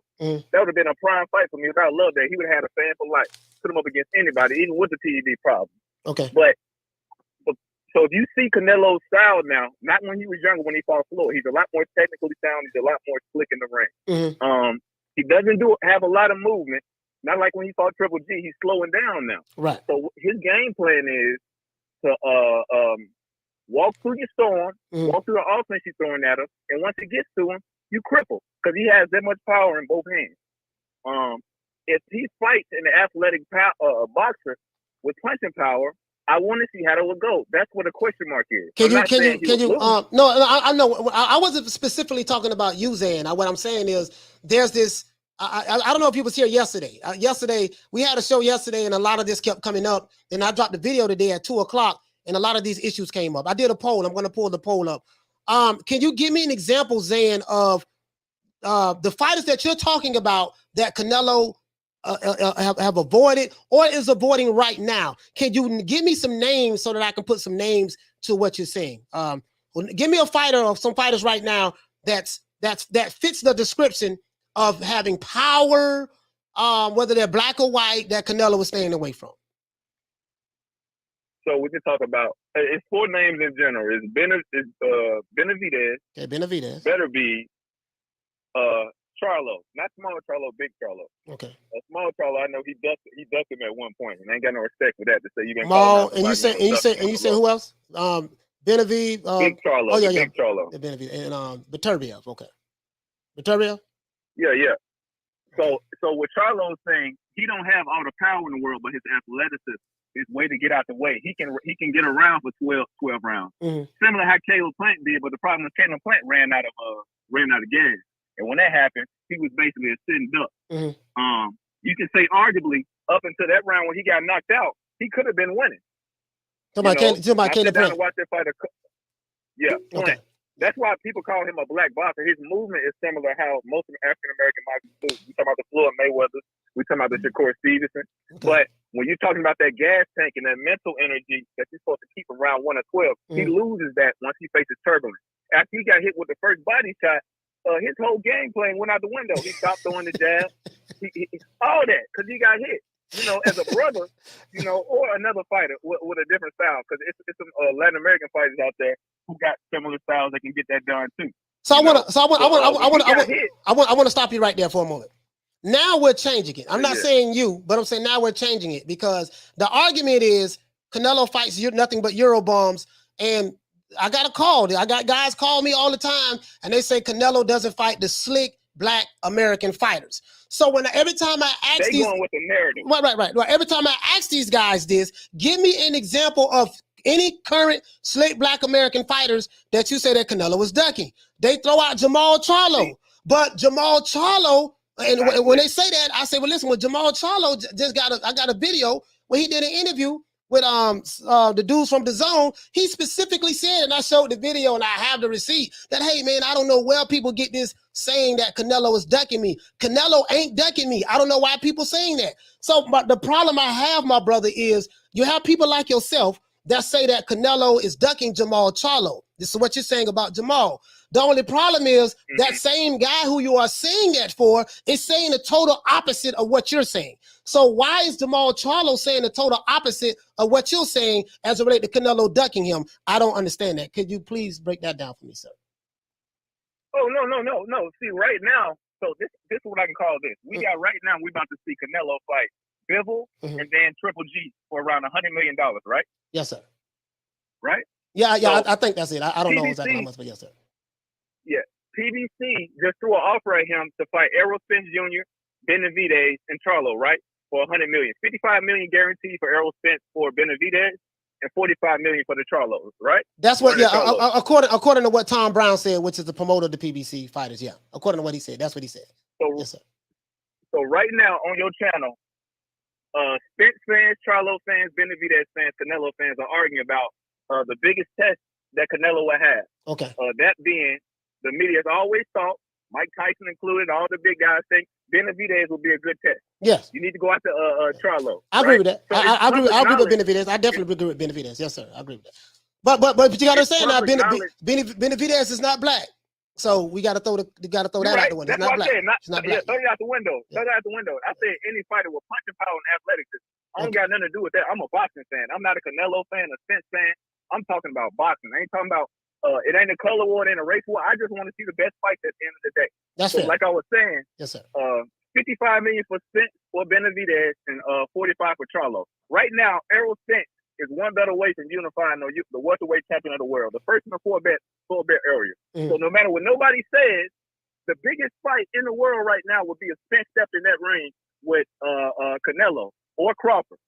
But we got this guy going all the way overseas to fight somebody who we've been saying is tailor-made like the last 4 fights you had. That's the problem I have.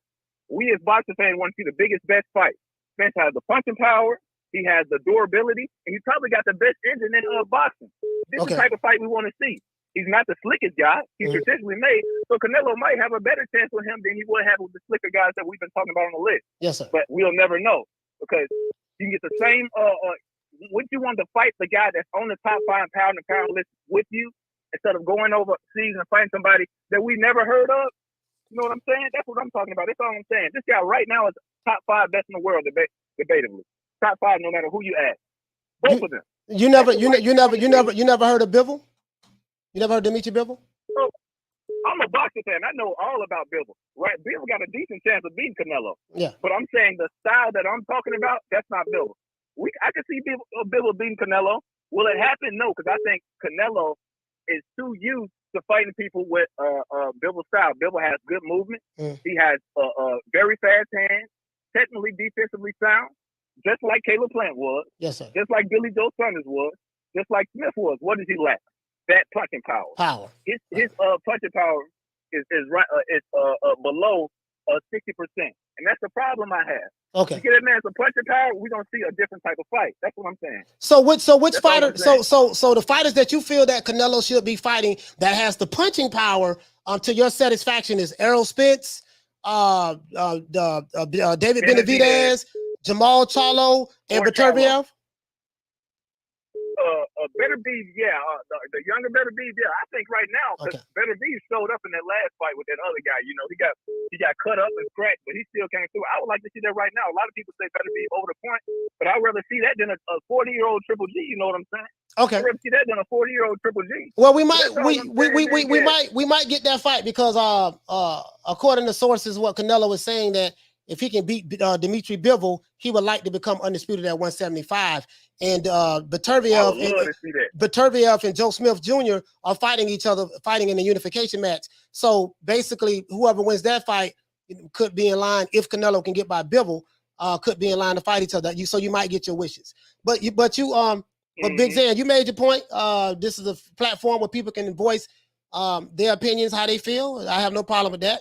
You know what I mean? And I'm not here to dictate how you're supposed to feel. But anything else you want to add? At the end of the day, we all boxing fans. Yeah, at the end of the day, we all boxing fans. You know what I'm saying? I'm a boxing fan. I ain't no Spence fan or no Charlo fan or none of that. All I want to see is the best fight the best. When they said Spence was ducking Crawford, I looked into that. I wanted to verify it wasn't true. When they say Crawford was ducking Spence, I ain't want to know it's true. Spence don't remain true to what he said he was going to do. He said he's going to get all 3 belts, and then I'm going to Crawford for the smoke. Okay. You know what I'm saying? And that's what's happening. I would like to see the best fight the best. That's all I got to say. All right, shout out to Big Zan for calling in. Hey, Zan, where you from, fam? Oh, I'm from Memphis, Tennessee. All right, Big Zan calling from Tennessee, man. Salute to you, fam. Tennessee, Zan from Tennessee. Zan from Tennessee. All right. Phone lines is open, man. Phone lines is open, man. Someone was calling in. Someone was calling in. If I'm on the phone talking to someone, I'm not going to hang up with them to answer the phone. I'm not going to do that. That's rude. I'm going to let the brother say what he has to say, and I'm going to move on. All right. Fresno, California. We got a caller from Fresno. Let's see what's up. Caller, what's your name? Where you calling from?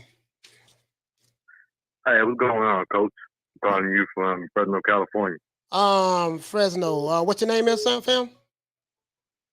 AJ. AJ from Fresno, California. Talk to me. Hey, what's going on, my man? What's going on? I'm one of the few out there that I got Bivol beating Canelo on Saturday. You got Bivol beating Canelo? Yeah. That's gonna be a hell of a fight. I do. Yeah. Quite a few people do. That's gonna be a hell of a fight. That's gonna be.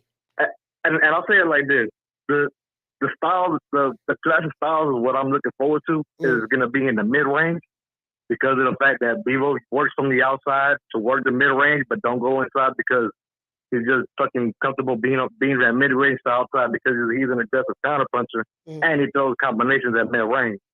Now, where obviously the class comes in is all Canelo do is fucking avoid the outside with his head, with his movement to get mid range, and then what does he do? Fucking let go on setups, they let go on counters to get inside, and that's you know what I mean. That's where I say the style clash.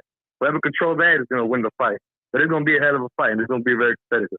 I'm not gonna take up too much of your time. I just wanted to take that right. Let me ask you a question. Do you consider Bivol being a Eurobomb? Hell no. Oh, okay. All right. I've seen Bivol since he beat the crap out of fucking Joe Pascal. And the thing was, I've seen Joe Pascal after he fought Bivol, and he went on to beat Banu Jack. He went on to beat Marcus Brown. You get what I'm saying?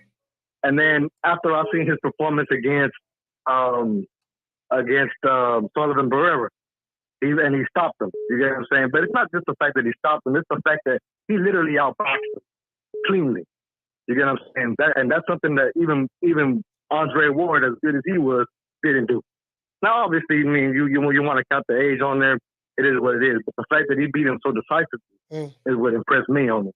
All right. You get what I'm saying? And then the fact that he's doing this as a small 175. He's only about 6 feet, closer to 6'1", but he's still under 6'1". But it's the fact that as a smaller guy, quicker guy, when you look at Craig Rich, when you look at Sullivan, I need you to wrap it up. All these mugs are lengthy, tall mugs that could be fighting at cruiserweight, and he's neutralizing them by countering them. He's an aggressive counterpuncher. That's from the mid range. That's what I'm talking about right there. His 1-2 is just what sets everything up. Okay. When somebody's in front of you, frustrating you because you can't get a punch off, so you're getting just countered to the body, to the face, with a simple jab. All right, I got you. I got you. So you got Bivol, and you don't consider him being a Eurobomb. Hey, salute to you, AJ. No, shout out to you, fam. Shout out to you. All right, you busy, man. Yes, sir.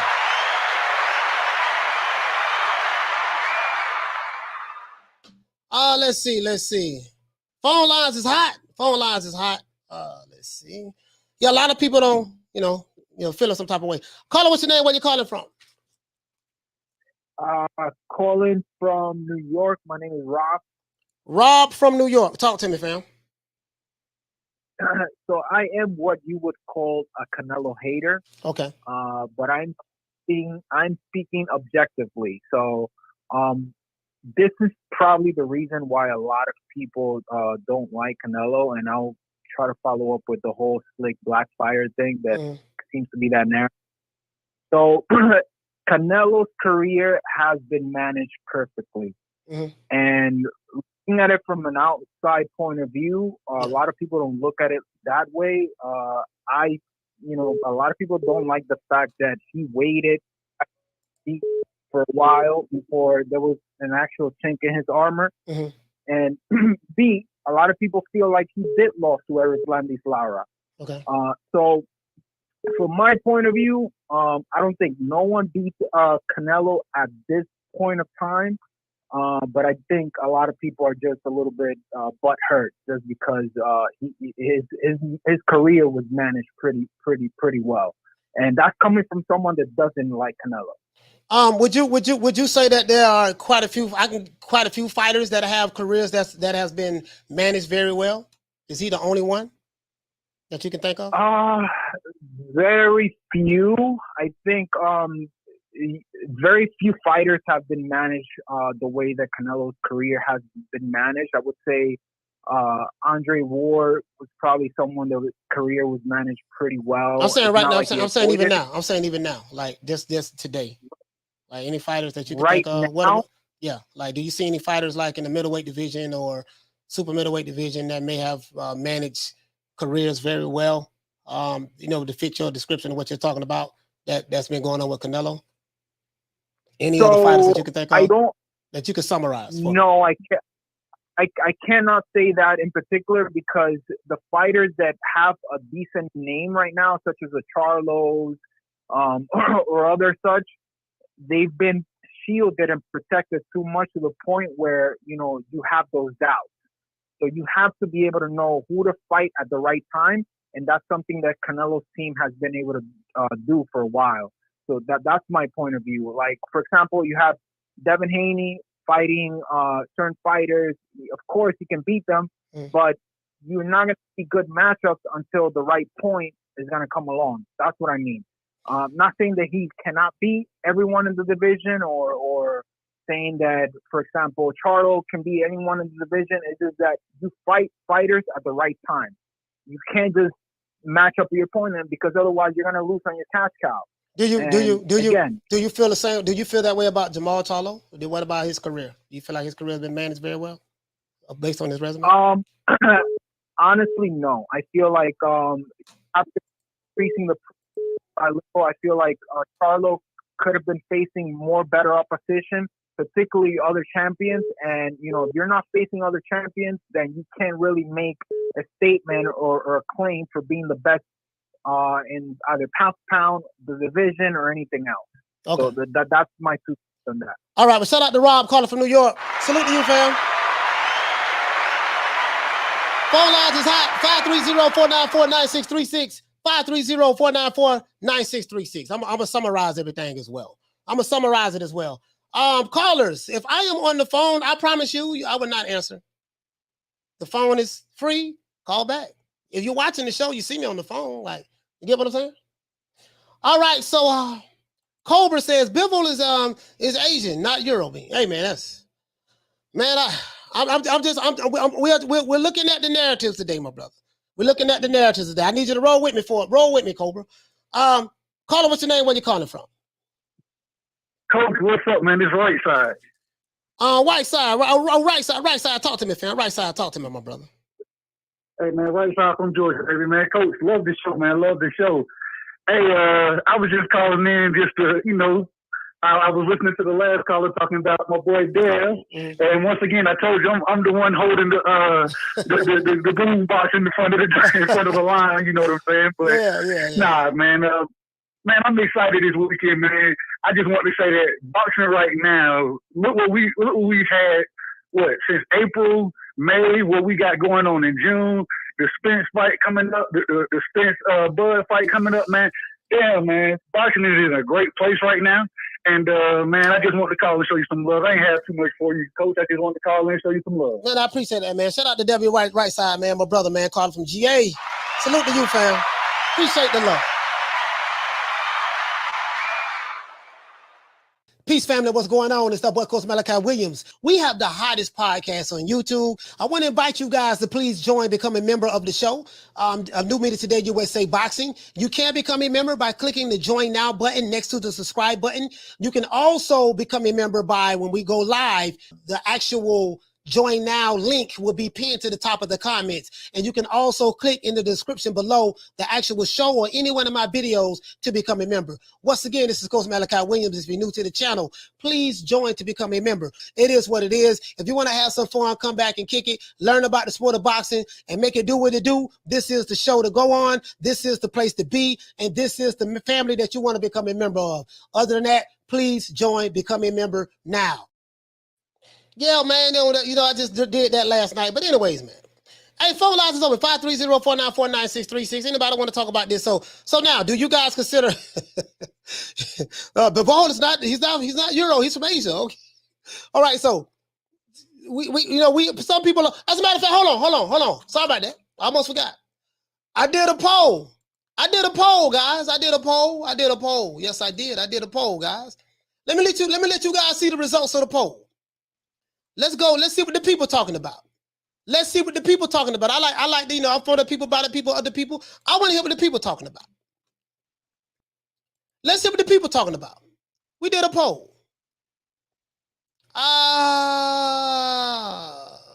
Wow. We did a poll, guys. We did a poll. Let me, it's not opening up. Here we go. Y'all want to see the results of the poll? This is the results of the poll. Hold on. Let me bring it down a little bit.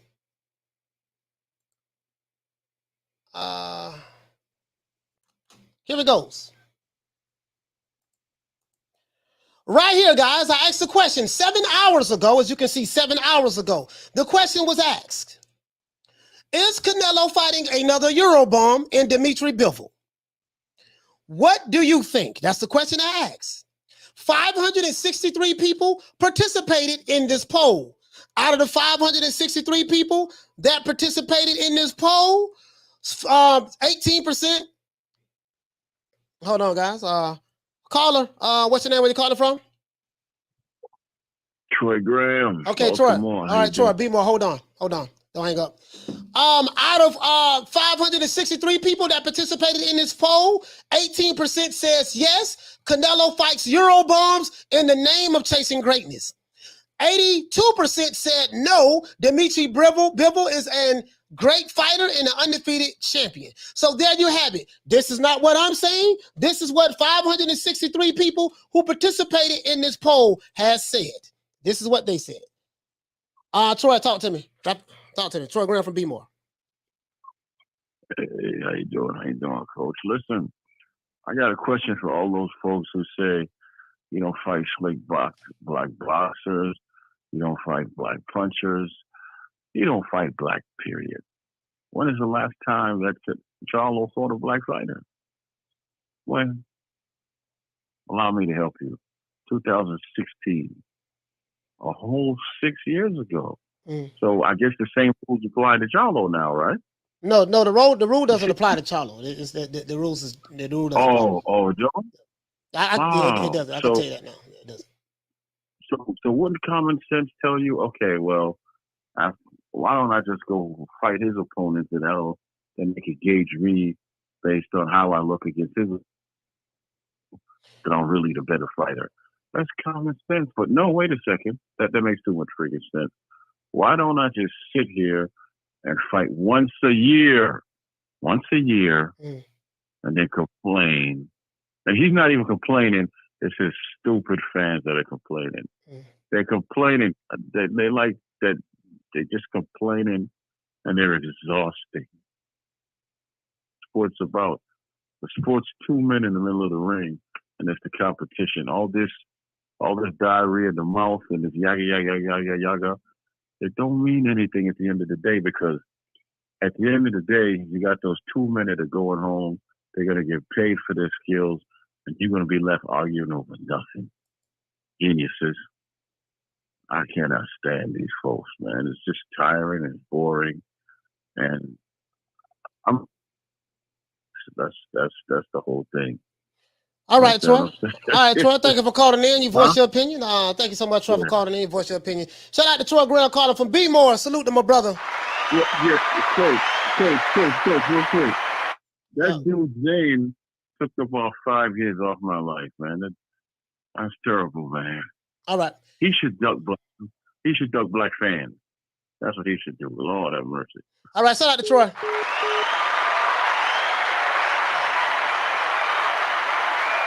Shout out to Bless365, the queen, my sister. Hey, okay. For dropping that quarter of a bam dub on your boy. Hey, Leroy. Super chat received. Playtime's over, boy. Bless, what you say, queen? She said, I'm getting my haters up like Coach Malachi today. Stay mad, haters. Today I got time. Hey, listen, man, you know, these guys, Bless, you know, they hate me so much, but they always come over here. They hate me so much, but they always come over here. I don't know why they keep coming over here, but it's fine, though. I know how to take my competitions. Call back. Who let us? This thing call back? Who that was? I know how to take my competitions traffic and bring it over here. I'm good at that. Hold on, guys. Hold on. Like, I think this is what I do. I'm good at this shit. Hold on, guys.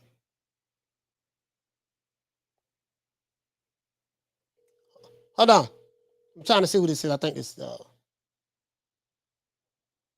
Hey, Steve, do you want to go on the air? Yeah. All right. Hold on, guys. Hold on, guys. All right, caller, let everybody know who you are. Steve Kim. I already said your name, so go ahead, Steve. Steve Kim on the phone, guys. Talk to me, fam. What you want to talk about? Coach, what's going on? I'm on my way to Vegas. I'm about 2 hours out and gonna watch a little Canelo Bivol. But yeah, it's funny. I listened to one of your comments from one of your listeners. Yeah, Dmitry Bivol is actually half Korean. Yeah. So I call him my fourth cousin. Yeah. So he's got mixed ethnicity. But one thing about the slick boxer thing, and I've talked to Breadman Edwards, who's a really good trainer out of Philadelphia, a good friend of mine. And just because you're fast or quick does not mean you're slick. I think a lot of people, they conflate athleticism for actual skill. And, you know, you look at Canelo, the way he can flip and roll and dodge punches and counter punch. I consider him slick. That's a slick fight. Not necessarily fast or quick. And people have to understand, you can be an unathletic guy, yet be really slick. You could have all the quickness and reflexes in the world and just really be athletic and not really slick. So I think that's the whole thing. And the other issue is, and when it comes to like specifically slick black American fighters, Coach, we have to be honest about this. Everybody avoids them, even other black boxers. That's kind of the reality. No one ever really wants to be excited about facing a Pernell Whitaker or now a Shakur Stevenson type. That's been true for about 100 years in this sport. That style is difficult for everybody. I always ask, like I ask people, I said, well, give me an example of a slick black fighter, or like this brother just called named Big Zan, a fighter with power. Now he took race totally out of it. He said, I'm not talking about black anymore. I'm talking about Asian, Hispanic, stuff like that. So he kind of switched it. But these guys who say this, I said, well, give me an example. Give me an example. Like, you know, they say like Floyd. I said, okay, well, like Floyd. Okay, well, show me another Floyd. The fact of the matter is, the guys who you are complaining that Canelo don't fight, he don't fight the slick black fighters. There are no slick black fighters.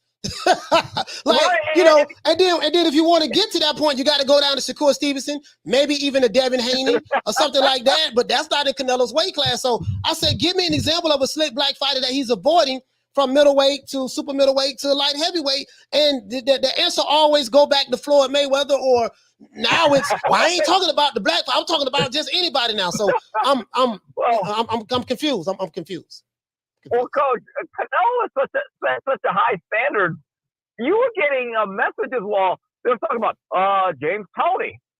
Okay, well, James hasn't fought in a decade. I mean, you know, James Lights Out Toney is one of my favorite fighters of all time, and I don't see any James Lights Out Tonys walking around right now that are black. So I'm trying to figure out like and those guys who make that argument, they never bring up James Toney. The reason why they don't is because these guys, I realize, they just became fans in 2013 when Floyd fought Canelo. And by the way, you asked for an example of a fighter that's been very, very well managed. Tank Davis in current form. I think Tank, say what you want about your buddy Leonard Ellerman, I think they've done a great job of creating an attraction. Even though pay-per-view numbers aren't what they say they are. He's a popular fighter. I wish they'd actually up the competition a little bit, but they're making him a lot of money. Mm-hmm. And he's exciting. And people have to understand one thing about the business of boxing. Every good fighter that becomes a star, they have been perfectly managed or guided. Oscar De La Hoya, I'm a little bit older than you, Coach. When he came up, I was a critic. But eventually he got around to fighting everybody, but you're never going to please everybody because these guys don't fight enough. So you're not going to get around to fighting everybody. That's really the reality of this business nowadays.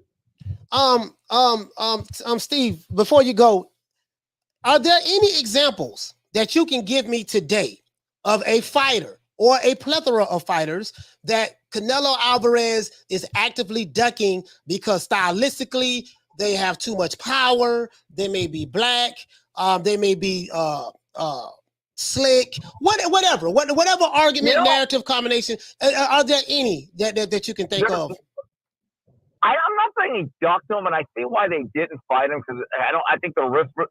I actually think Dimitri's Andrade would have been difficult for him. Yeah, I really do. But here's the issue: Dmitry, didn't Eddie Hearn offer one of the Charlos like $7-8 million to fight Andrade, and they said no? So everyone is ducking Charlo or Demetrius like he's AIDS. Yeah. Let's be honest about this. It's not. This is not just about Canelo, but I would think that stylistically, if you look at what has troubled Canelo to Austin Trout, now that those fights were both pretty close. Mm-hmm. I think that they just said, you know what do we get out of Andrade? Let's not do this again. I do think Boo Boo was a guy that Canelo said, I don't really need it. That's my view of it. Yeah. All right. Hey, well, Steve, thank you so much, man. You're going to Vegas to see the fight, man. 2 weeks in a row, huh? 2 weeks in a row, Vegas. Must be nice. It must be nice.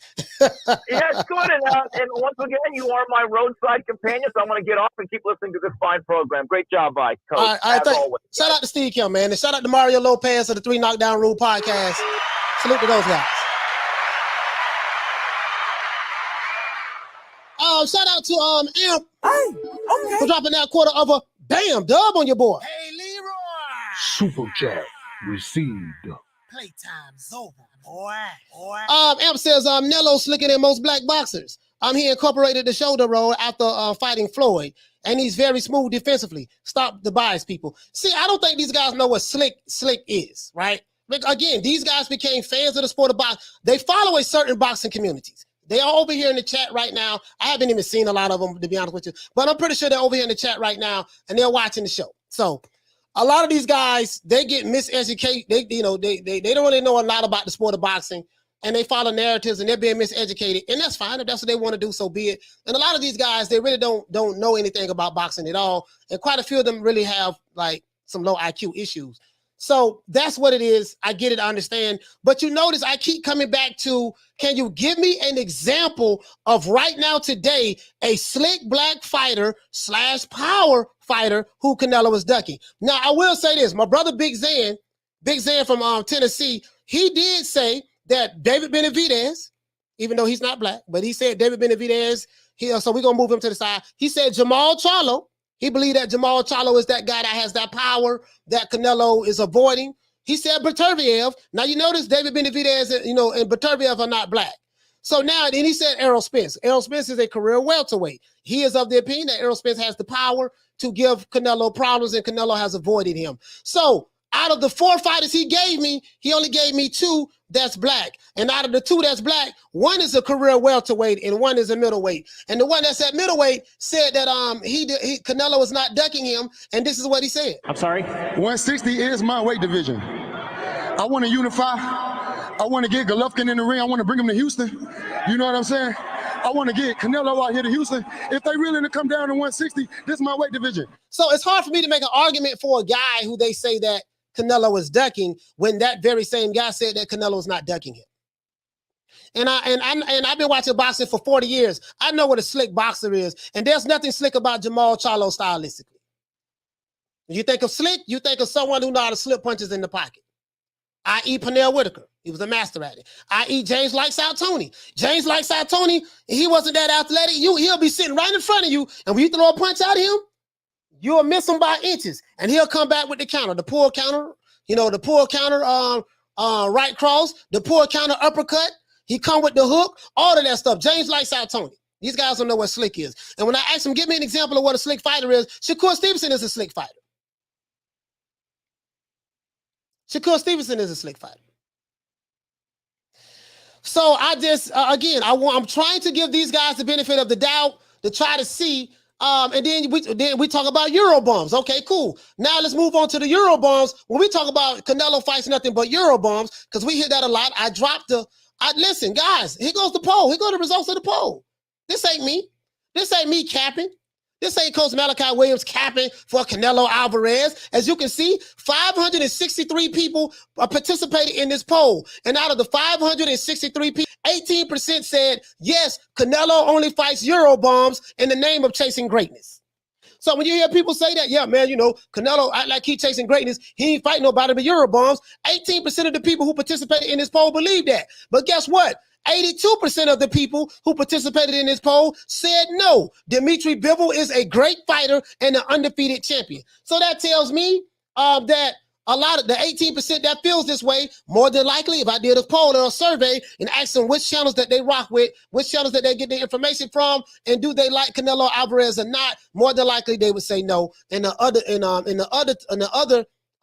82% would say they probably feel favorable towards Canelo Alvarez. And that's what it is.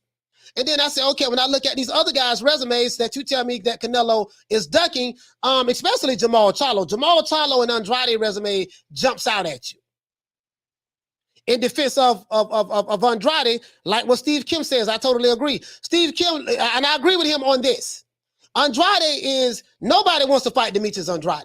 None of the top guys. Jermall Charlo, the slick black fighter with the power from Houston, he avoid Demetrius Andrade like the plague. He don't want to fight him, and Canelo don't want to fight him. So you have a Mexican and a black guy, a black American that don't want to fight Demetrius Andrade, which is the black American. For whatever the reason may be. I'm not saying that they're scared of him. Whatever the reason may be, they do not want to fight that guy. Period. And I don't think, I think the proof's in the pudding on that. So I'm trying to get an example. And no one is giving me examples. Okay, Angry, let's go to the people. He said Boo Boo is a beast. Too. Last fight, look the best out of everybody. Okay. TC said that Bivol isn't great. As of now, he's a good, solid fighter. Okay, all right. He's a good, solid fighter. All right, my brother. Angry Nick fan said Bivol is a beast. All right. Apoc says, I think the WBO blocked Canelo from fighting Andrade. I have no. I have no proof of that, fam. He says the only slick fighter in the middleweight is Canelo, and he can't fight himself. Yeah.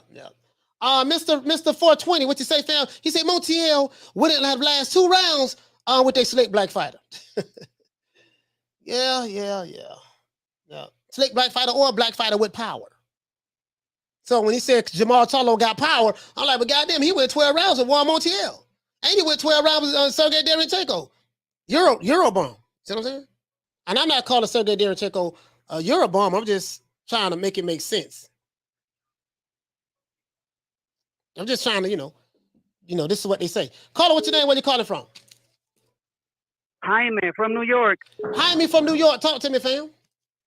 Hey, Coach, how you doing today? Doing good, my brother. All right. Coach, I feel that people that truly know boxing, like you and I do, know that Bivol fight on Saturday night is easy, a 50-50 fight.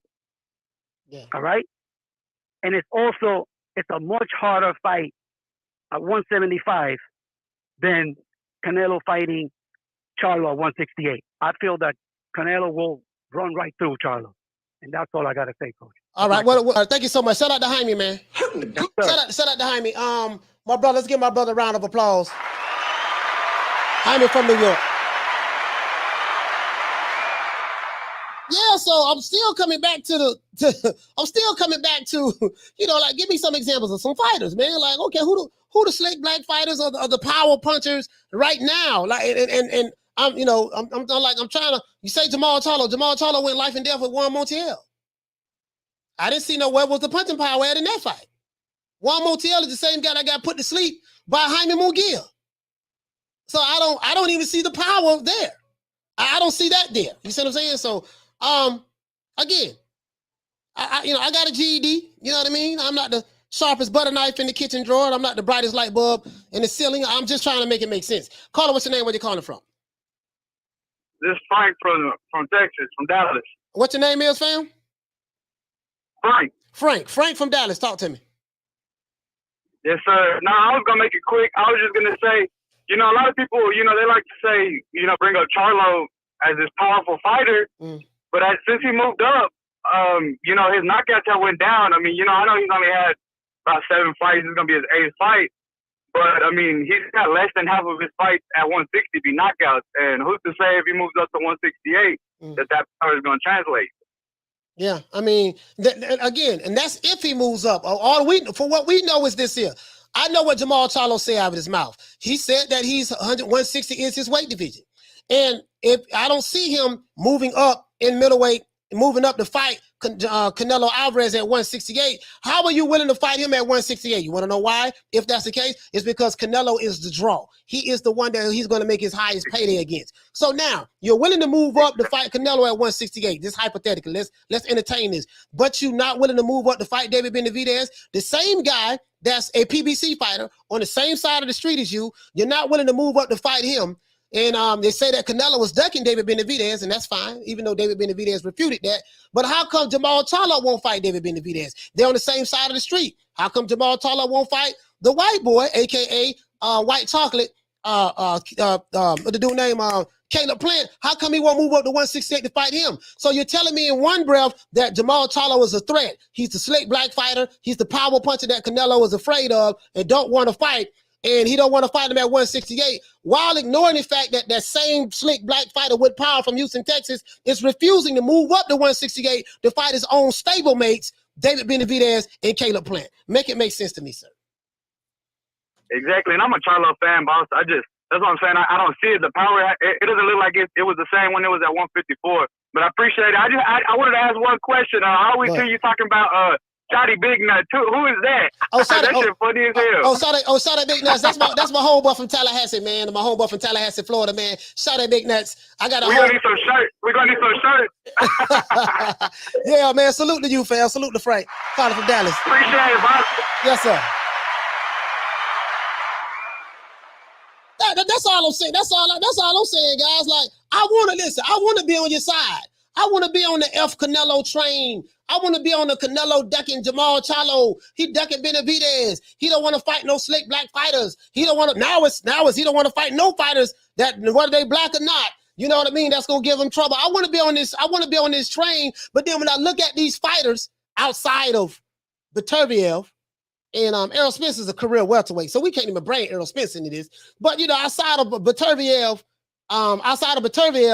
Benavidez, he can't even get Jermall Charlo in the ring. This guy that you say that's a monster, they can't even get this dude in the ring. And then this guy won't even fight the other two dudes. So I'm just trying to make it make sense, dog. And every time I bring this up, it's a whole lot of filibustering. It's Canelo is the face of boxing. He's a drug cheat and this and that, and we don't like him. Yeah, okay, all right, sir, but I'm trying to stay on the.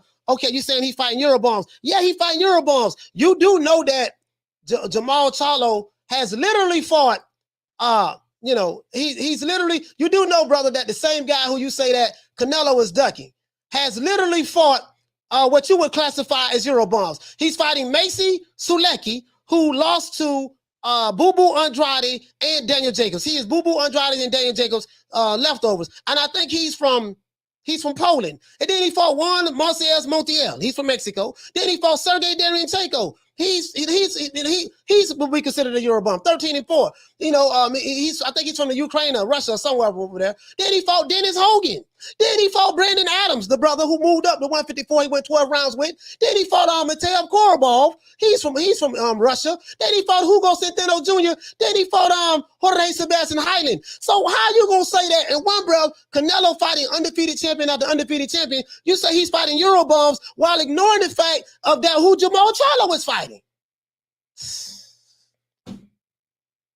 Like, dude, I don't get it, dog. I swear I don't get it. And I think I don't get it because I don't, you know, because I got to be slow. Maybe I'm slow. I'm not a part of the slow learning disability boxing community, and I don't have a low IQ. I do have a master's degree in common sense, but it just don't make sense to me. That's all I'm saying. That's all I'm saying. Let's give everybody a round of applause.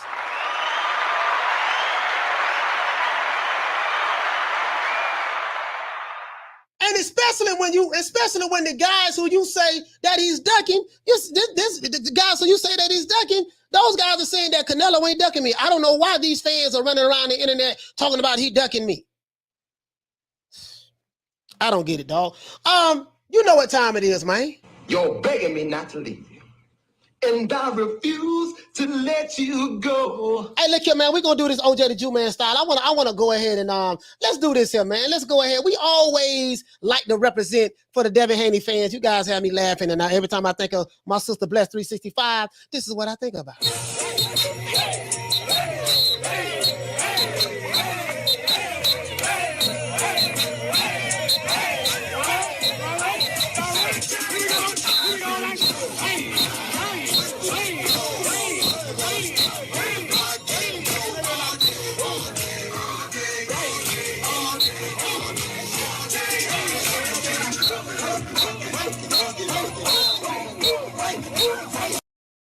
All right, we got one more call. I guess the brother say the number of the phone. Caller, what's your name? Where you calling from? My name is Eddie. I'm calling from Azle, Texas. Eddie from Azle, Texas. Talk to me. Hey, Coach, how you doing? First, I got to give you a shout out and much respect to you, sir. Yes, sir. I just want to say, man, like, it's kind of a shame that they're kind of discrediting these other European boxers that they are champions. They became champions. They worked their way up to become champions. I'm pretty sure that they put in the hard work, just like every other boxer out there. And I think a lot of these people that say that are probably more of a younger crowd, I'm thinking, but they should maybe expand their horizons and look at other boxing channels, you know, Skybox, The Zone, you know, any other boxing channel besides, you know, PBC or ESPN, just so they can see other boxers around the world completely and get to know these other fighters. There's great fighters out there, you know? Yeah. And I think they just gotta, you know, just look out more and pay attention. Realize that, you know, these guys put in the work to become champions, you know? They ain't champions just because, you know? And that's pretty much it, Coach. Yeah, I'm gonna let you go, but my thing is this: if it was so easy what Canelo was doing, and he's fighting Euro bombs, how come Jermall Charlo is not doing it? Yeah. How come Errol Spence is not doing it? How come? Right, and I don't mean to bring Errol Spence in it, but the brother brought him up. How come Errol Spence is giving Canelo props for doing that, saying he's moving up and down to different weight classes, becoming champions? If it was so easy, how come Caleb Plant didn't do it? If it was so easy, how come Jermall Charlo didn't do it? If it was so easy, how come all of the other fighters that Canelo was supposed to be ducking and running from and scared of, how come they haven't done it? That's all I got to say. Let's give my brother Eddie a round of applause.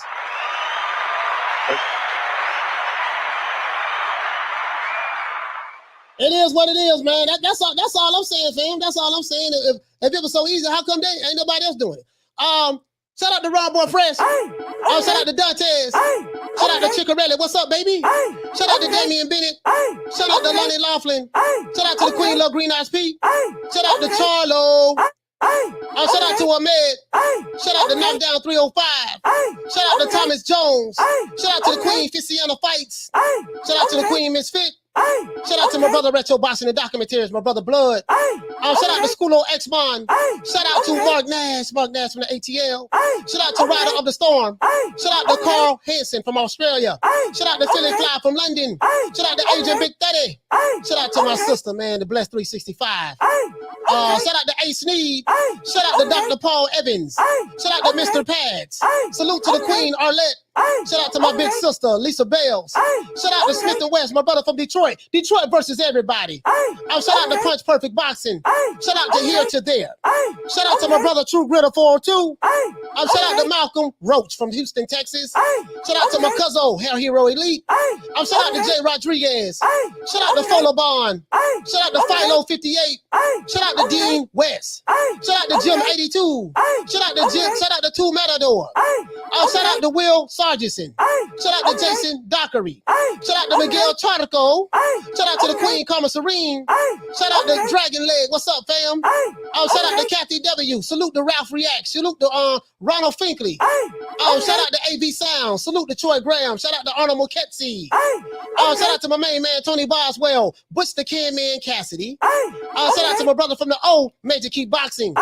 Shout out to Bernard Burton. Shout out to Juan Carrillo. Shout out to Mike from Boston. Shout out to Arthur Hawkins. Shout out to Hector Garcia. Shout out to Manny 209. Shout out to the Queen Deborah Booker. Shout out to my brother W Right Side. What's happening, fam? Shout out to Just a Fan. Shout out to the Queen Lady Shan.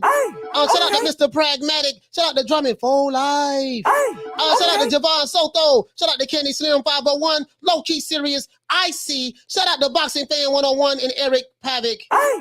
Also, let's go ahead and hit the other people who called in. Shout out to Joey from Stockton, California. Shout out to Big Zan from Tennessee. Shout out to AJ from Fresno, California. Shout out to Rob from New York. Shout out to W Right Side from GA. Shout out to Troy Graham from B-More. Shout out to Steve Kill from LA. Yay, yay. Shout out to Jaime from New York. Shout out to Frank from Dallas, Texas. And shout out to Eddie Bow from Azle, Texas. Y'all know what it is, man. It's the boy Coach Malachi Williams signing out. Newbie to that USA Boxing. We might be dropping another video tomorrow. Salute to everyone in the chat. Con Shonery, Serious Biz. Salute to my haters and detractors who hate me, can't stand my guts. I am Gun, the prince of pissing people off. I am the good. I am so good at debunking narratives, and I take my enemies, my competition subscribers, bring them over here. Okay? Other than that, that's it. It's the boy Coach Malachi Williams signing out. Newbie to that USA Boxing. You know my motto. Don't meet me there, beat me there. 3 o'clock Eastern Standard Time. Peace. Man, I'm out of here, bro. Let's go. Come on.